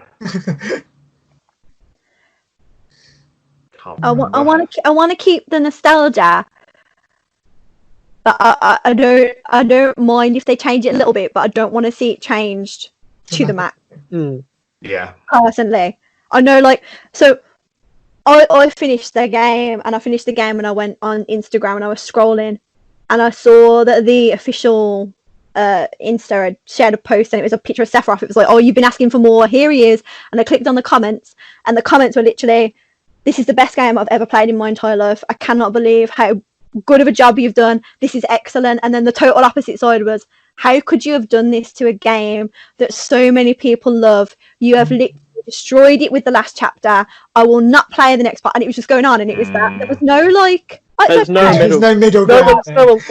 No. All right, no one's gone 6 out of 10. It's either 0 or 11. Literally, like, and I'm seeing a lot of people, like, what I love doing on Tumblr is I love going on the tag, and I like the people who are kind of like whatever the Tumblr equivalent is, live tweeting, playing the game. They're like, oh, I love this character. Oh my god, I think this, and you can see like the light leaving their eyes as they get closer to the end of the game. And I'm like, I love that. I love watching other people play it. And then you can't really do that anymore, because even me and Henry haven't played it anymore. Like, it's gone. Yeah, anything could happen now. You can't go in expecting.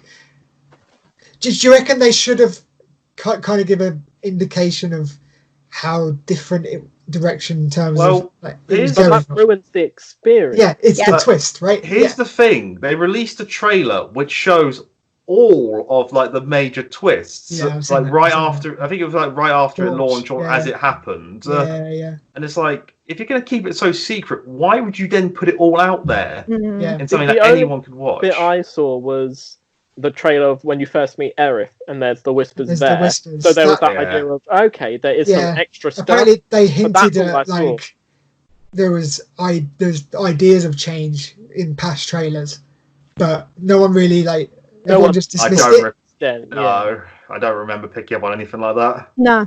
See, I thought it was a full... seeing the whispers in an earlier trailer, and it was things. There will be added stuff in there, but nobody thought it was going to be to the level that it. Yeah, no, not to the level it is. Yeah. So that's been quite interesting to see that. It does feel like it's very much a how dare you touch the Sacred Seven. Literally. Quite good. Yeah, I'm shook that they decided to do that, because I thought they would be so scared of the backlash they wouldn't even dream of it. Nomura. Literally. And the thing is, with the first one, they don't have to worry about that, because it is the Sacred Seven. You'll play it, and then you get to that point. It's like, oh, I'm not going to play the new one. Yes, you will. Yeah. Gamers are a fickle bunch. People will, to see if their complaints have been heard. To be like, to see if they are going to do a episode 9 or To be literally. They can't. They'll be like, you've ruined it already. Let me see how you ruin it some more, so I can complain at people online. I mean, let's face it. The Whisperers are just the OG fanboys. They're just trying to keep it the same. Line Sephiroth at the end. It's just like, what is yet to come is yet to be written. Said Square Enix. And like, do you know the like? I don't know if that's not. It's not. Is it a spoiler? No. If there's a possibility it's a spoiler, don't. No, I wouldn't say it is, because obviously, like, everyone knows you're gonna fight Sephiroth at the end of the game. Like that like he's the main villain.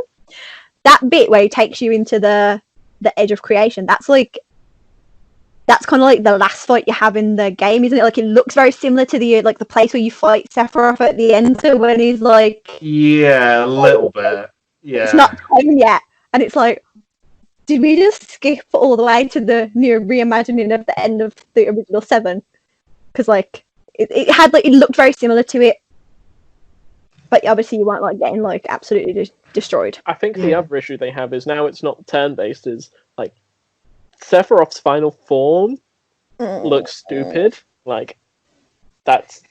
Yeah, they are going to struggle on this point. They're going to have to change all that into. I don't know why he comes the weird what he does, but that in a real-time combat, it's going to be weird. And that's the thing from moving from turn-based, is you can have a bit more freedom in the enemy design, because it doesn't really have to do anything. You don't have to interact with it as much. Like, all I'll say for his appearance is Genova, not even once. No.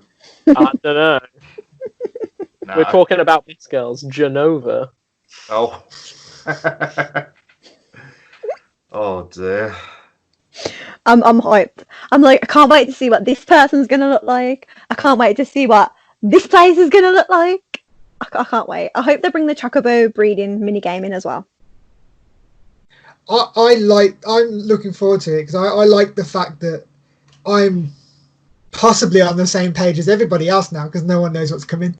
That's what I'm like kind of happy about that, because like obviously me coming into this not knowing anything at all, pretty much, apart from what I've heard from Kate about stuff randomly. About how 8 is better. Yeah. So like going into this, I was excited, but like not expecting to like it as much as I have, and now because I love it as much as I do, I'm excited that what's coming might be a surprise for pretty much everybody. I think that's really cool, and I'm not necessarily missing out if I don't know the story that might be coming on. You know what I mean? Until we see like a trailer for the next part, it's going to be hard to judge. Obviously, like if you see the trailer and the stuff happens in that like me and Henry already know, we can say like, oh, it's content track. If it's absolutely YOLO, if it's stuff, you'll have to gauge it for us. Yeah. I can imagine you see it and you're like, what the fuck is this? Remember when we must have been watching an E3, Chris, and they started showing the trailer for this, but like they didn't say what it was. Yeah. And within like 2 seconds, I was like, "This is Final Fantasy 7." What, you mean when they initially revealed it? Not when the guy came out and held the Buster Sword up and everyone started crying. But you know when they showed like a shot of a city and then they showed like a puddle with the flower in it. Oh, you know, because it ends on like the back shot of Cloud, and then that's the bit where everyone who didn't know was like, "Oh, yeah." With the city, and I was like, "Hang on!" And then they showed the flower in the puddle, and I was like, "Is this Final Fantasy 7?" And Chris was like, "How do you know that? Just by looking." It's a puddle. How do you know? As the trailer goes through, it shows more like iconic bits from 7, like the slide. I was so happy you could go down the slide. But then later on, when you come back there, you can't go down the slide, and it's like taken away from you. I mean, later on when you come back, it's a very like sad moment. Why would you want to go down the slide? To increase morale. Chris, so good, so good. I think if they do drop a trailer like at E3 time, it's going to be like the tiniest of the teaser. Yeah, it's going to be like you're not going to have to drop something though to be like. So even if it's just like a part 2 is coming, they need to put something out there to let people know that. Like we know they're working on it, but they just need that 20 seconds. Look, here's a Buster Sword in the desert. We're working on it, guys. The reason I think they will show it is simply because that's what Square do. They show stuff too early. Yeah, yeah. They show stuff like a good 4 or 5 years before. Oh my god! Like 10 years. I was in year 10 when they showed that, and I was so hyped. And look how long it took to get the actual game. Kingdom Hearts, I'm still... Because Nomura didn't know what he wanted to do with it, then they took him off it. And then he wrote the Kingdom Hearts 3 DLC, which is apparently just like Versus 13 story. It is awful. I played the first bit of the Remind, which is like here's how we're kind of explaining the time travel, but making it more complicated. Yeah. So I've not gone to the Yazora stuff, which wasn't anything to do with the World Ends With You, even though it should be. I agree. I fully agree there, but still waiting for the World Ends With You one. And they had it in Dream Drop Distance. Why not have it here? I thought they would. I'm so disappointed they didn't make a sequel on the Switch, on the Wii U, and then it's The World Ends With You with the letter, and it's perfect. It writes itself. We just got Pseudo versus 13 instead. Kingdom Hearts 3 was so disappointing, though. I hope that this one would go the same way. Did they put the Final Fantasy characters back into the DLC? Yeah. It was like, for a tiny bit. Because at the end of 2, Leon, who's apparently also called Squall, mind blown. Squall? He gets the letter from Renoa, and then like that never went anywhere. You don't understand how excited I was when I watched that cutscene. The wings were pink, which they shouldn't have been pink; they should have been blue. But I was expecting her to be like a big part of Kingdom Hearts 3 because she's like the sorceress and all that. That's what I thought. All I know about her is that I don't even know if it's real or edited, but one of her limit breaks is she like shoots a dog at someone. No, that's real. Is that real? Oh, I'm glad. I went through a time when it's like when Windows Edition of 15 came online. I went through a tough 2 weeks of just I don't know what people have modded in or what Square have put in. like I saw one with Noctis on a skateboard. It was just I wouldn't put it past them. I think overall 7 feels better than 15, and I love 100%. But it's just got that little special something over 15. I mean, I agree. don't know if I like 15's combat more than the Choco Bros, but I feel it's I spent literally 100 hours. Is that what we're calling them? The Choco Bros? They're the Choco Bros. Okay. I don't know. I'm still. Yeah, the fact is, it was just an epic road trip with the boys. It was 10 out of 10 material for that alone. So it's not 10 out of 10 for the combat, in my opinion. I don't like the combat. I much prefer the combat in 7. They've really tidied it up, and that's what it needed. It needed real time because turn-based is long and boring. And I played Pokemon, and that's about as far as I go for turn-based. Sure. Yeah, I used to say. But then 15 and Kingdom Hearts was a bit messy one-button combat where everything was a bit on top of each other, and I feel like they've really nailed that mix of the menuing and the real time. It's a perfect mix that satisfies both fans of hack and slash and fans of turn-based in a way, I feel. So because I never felt like the ATB menu was taking away from the combat. No. Same. Yeah, overall I was really happy with it. Wasn't expecting it to be my game of the year so far at all.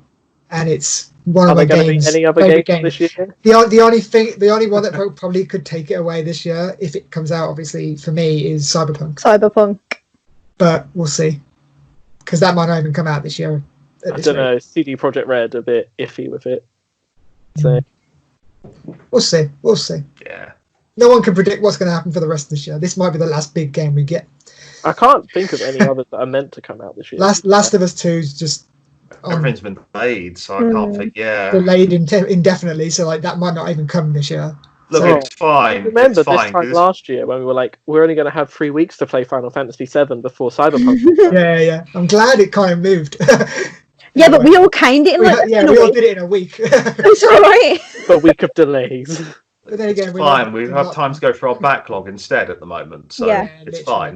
Yeah. Animal Crossing time. You said Chain for me. I need to play that. Kate, you want to borrow that after? I do. Very good. For me, you guys going through your backlog. I'm going through backlog of Final Fantasy games I haven't played. It only took like 10 plus years. Yeah. It took 10 plus years for me to make Chris a Final Fantasy. Me and Jake built our friendship on Final Fantasy. That is how me and Jake became friends. He overheard me moaning to someone about the delay on versus blah blah blah. We've been best friends ever since. That's nice. We built our friendship on Final Fantasy. Chris has been with us while we've played all these Final Fantasies, and he's just never cared before. Until Chris, now, all you need to know is no matter which Final Fantasy game is your favourite, you've chosen wrong. Wrong, yeah. Yes. Thank you. Yes. I'm kind of getting that vibe, to be fair. The only true answer is the Crystal Bearers, exclusive to Wii. Yeah, I need to play that again. No. But yeah, I think we've covered everything we want to talk about in terms of the game. I think the only other thing worth mentioning is the music is on point throughout. Oh, the music slaps! I love the soundtrack. I want to get it like for my car just to drive around in, because like that soundtrack is amazing. If anyone shops on EMP has a special limited edition of the original and the new all in one pack. What, the soundtrack? That's good. KupoCon do a reimagined soundtrack as well, which is bomb. Like Crazy Motorcycle has been filling my Spotify lately. Yeah, the music is really good in that game. Yeah, it's so good. And it like after going back and playing the original, it's like it's faithful to those original tracks, but like they're just so much better. You know what I mean? Like they hit where they need to hit. I'm a sucker for a good piano, so when Aerosthene comes up, I'm just yeah. And I've had the Wall Market song stuck in my head for like ever.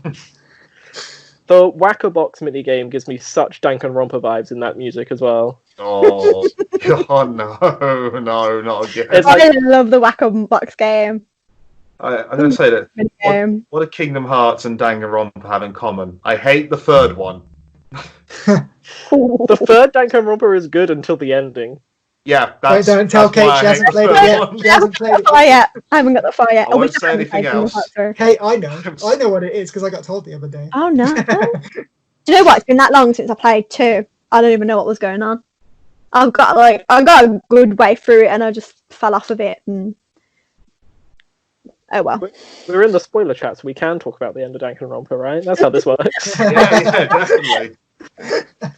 You and Chris need to leave, and me and Henry need to do a in-depth the rest of the game spoiler. We just talk about the entire ending of the rest of the game.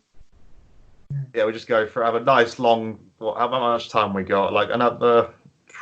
We can just keep going until we run out. We'll just go through the Chris whole. Then has to edit it through his tears as he learns. Chris just has to upload it and just trust. Come back and you're still like talking. It's been 84 years. Just have to turn off the sound and hope for the best. Me and Henry have got last that video is Amp2's out, so see ya.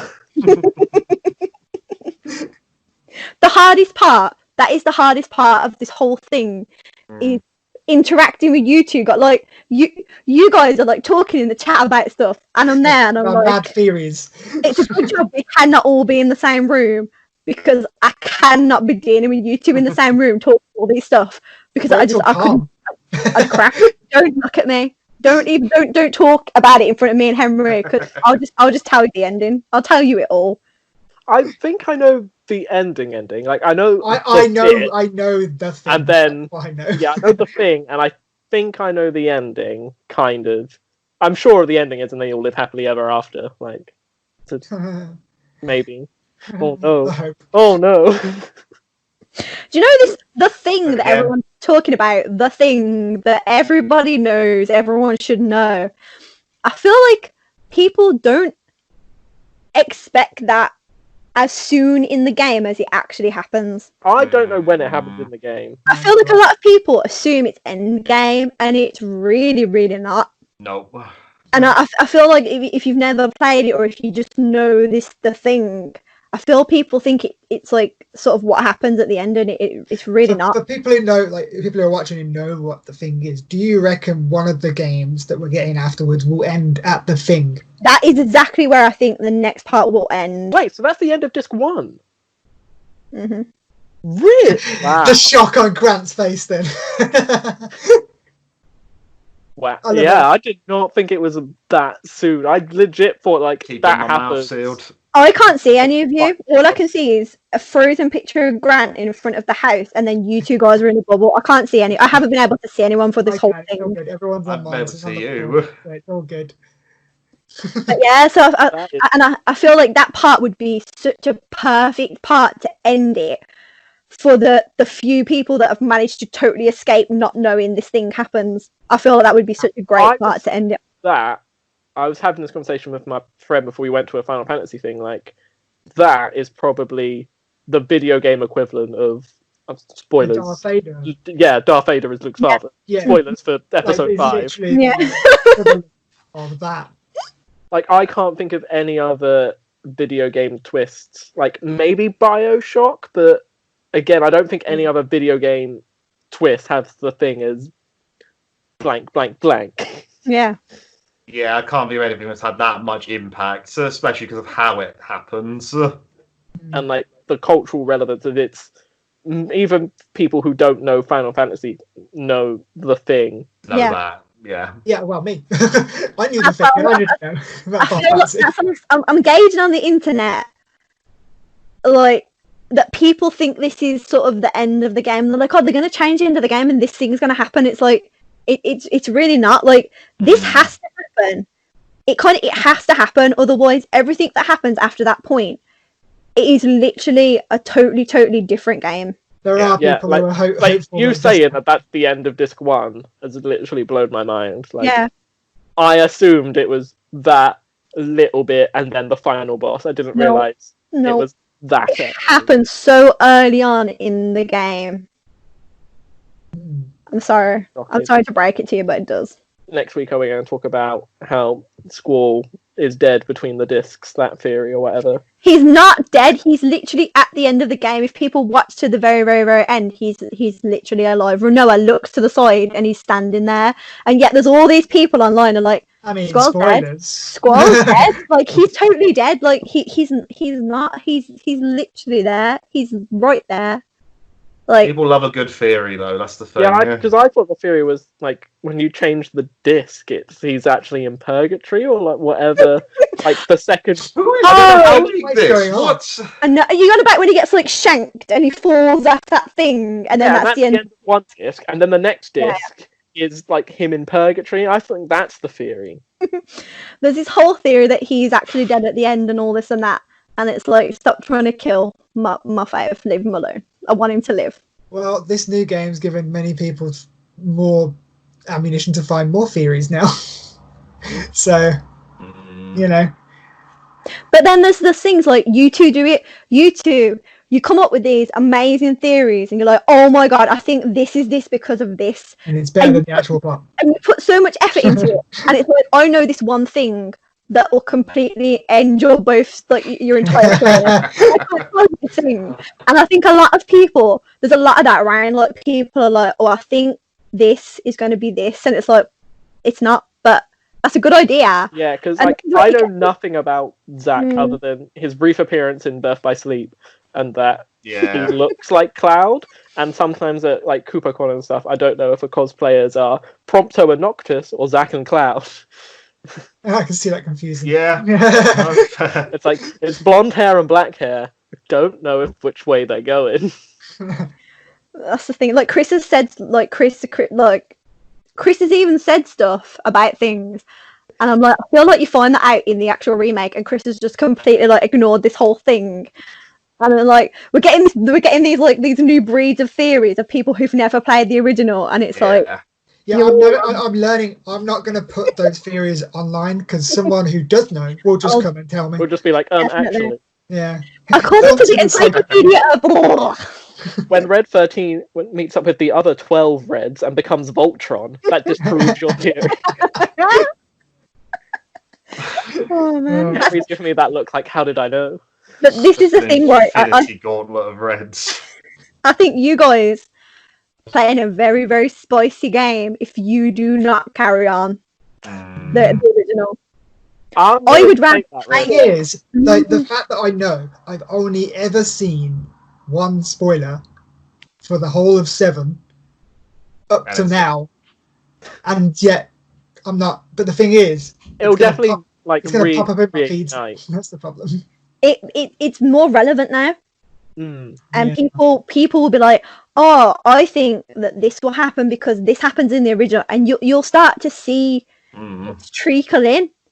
I've seen like people are milking it on YouTube as well. I've seen video, like I was watching an Easter egg video and it was just like, "Wow, this isn't an Easter egg. This is a reference because this happens later in the game." I'm like, "Oh, I'm sorry." I've seen videos about like I can't even remember what the video it was. I think it was like parts that the best parts that they enjoyed. Blah blah blah. Right. No spoiler warnings. Nothing. I can't even remember what it is that the person said, and they just said something, and I was like, like, why would you do that? Why would you say like my favorite parts of the remake, and then just start going off on this? I know it was a really important plot point because I remember being outraged that they did it. Like, this is the things you're gonna have to watch because I feel like people don't give spoiler warnings because they're going to take that stance. Well, the game's been out so long. I hate that stance at the moment because, like, it's fair enough if there wasn't a remake or if there wasn't this new one, but there is, and there's going to be so many people who haven't. Yeah, I've seen like I think it was a Game Theory video, and like the title was literally "The big spoiler must happen because this." I'm like, this is literally launch day. You've released that video. Yeah, and someone's. But there are going to be people who don't know. And it's like you're just milking it because obviously the Final Fantasy VII is trending, and so you're going to get your clickbait or whatever. Well, it's always going to happen. Someone's going to take advantage. I can see why. It's easy. Yeah. I'm going to have to be extra cautious with the Final Fantasy VII videos I watch. Especially you, Grant. Because, like... the circles I'm in. Yeah. The weed circle is what he's saying. You just got to play the original. Like the Kupocon circle, like that seems like it's definitely going to be the hotbed for discussion. But I think they're quite hot on it, so... I feel like... And all the events so I'm fine.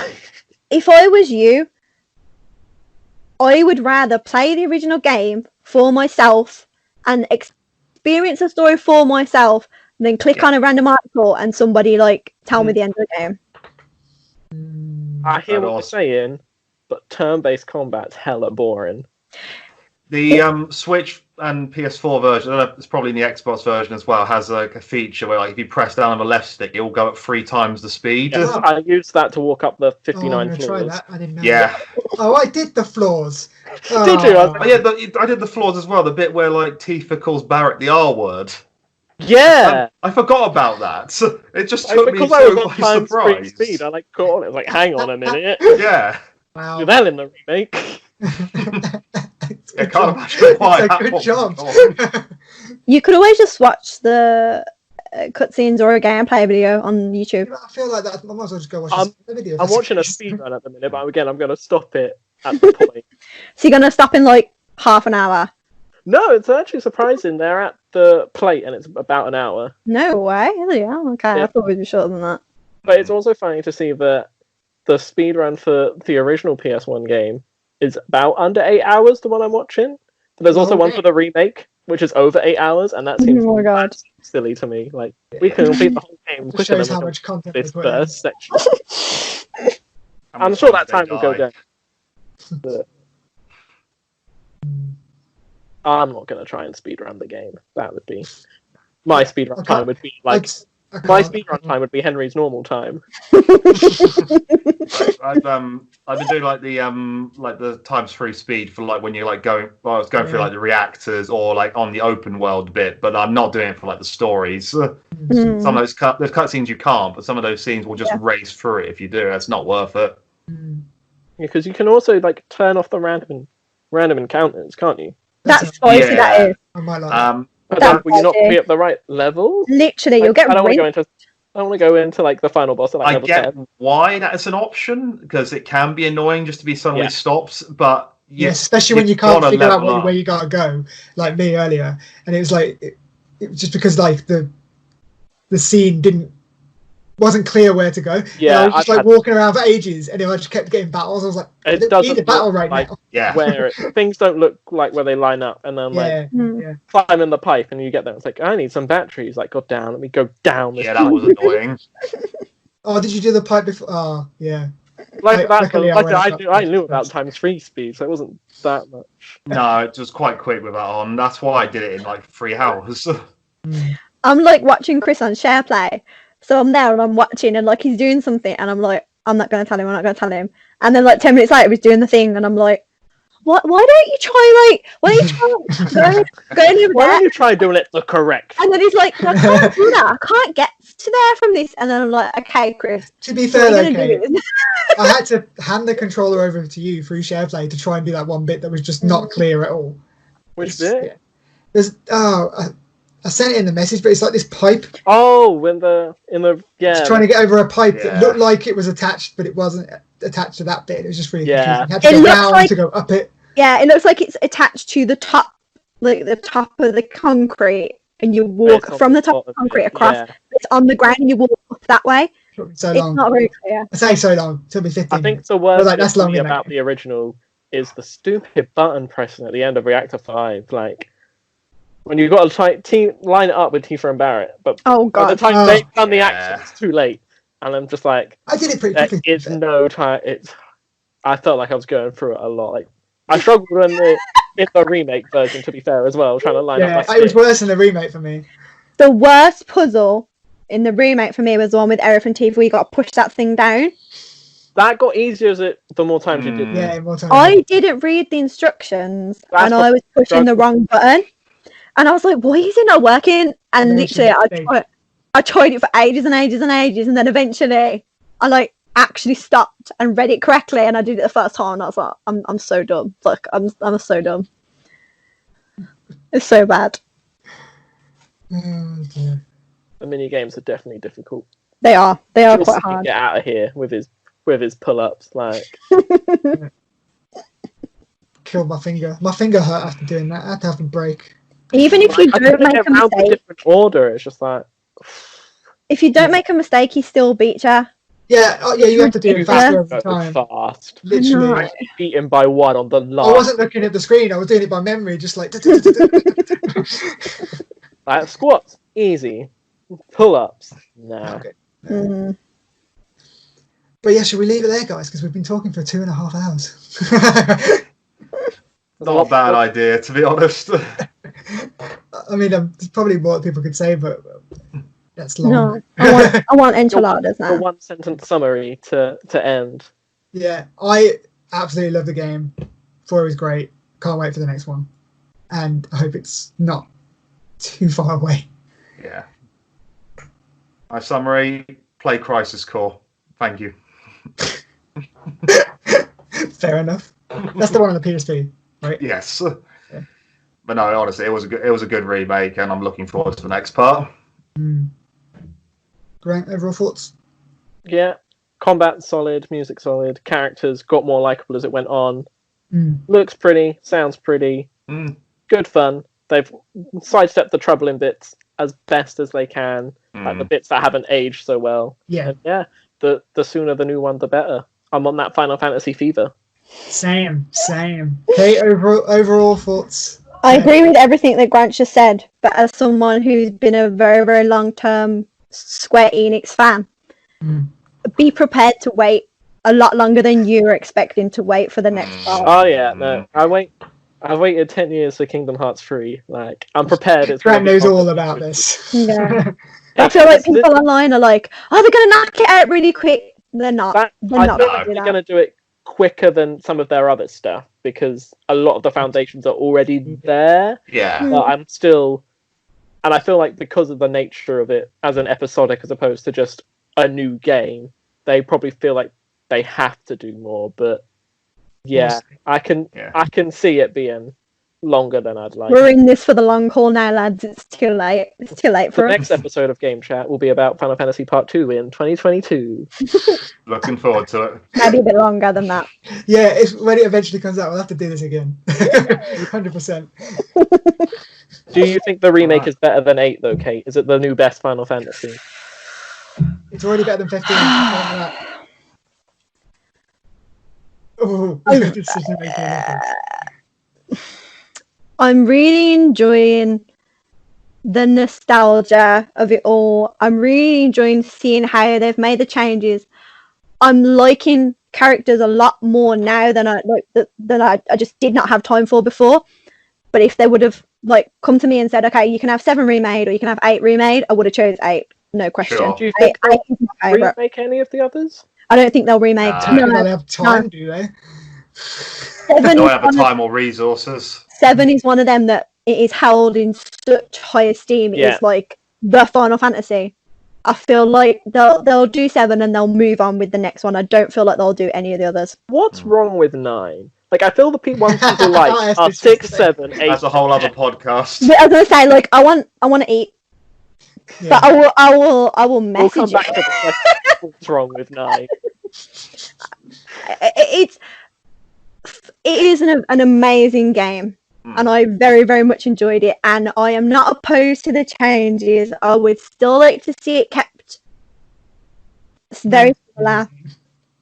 8 will always be my favourite. That is my favourite Final Fantasy. It's unfair to compare a turn-based old Final Fantasy to this new amazing, it's 2 different beasts. shiny remake. So that's why the fans are so split.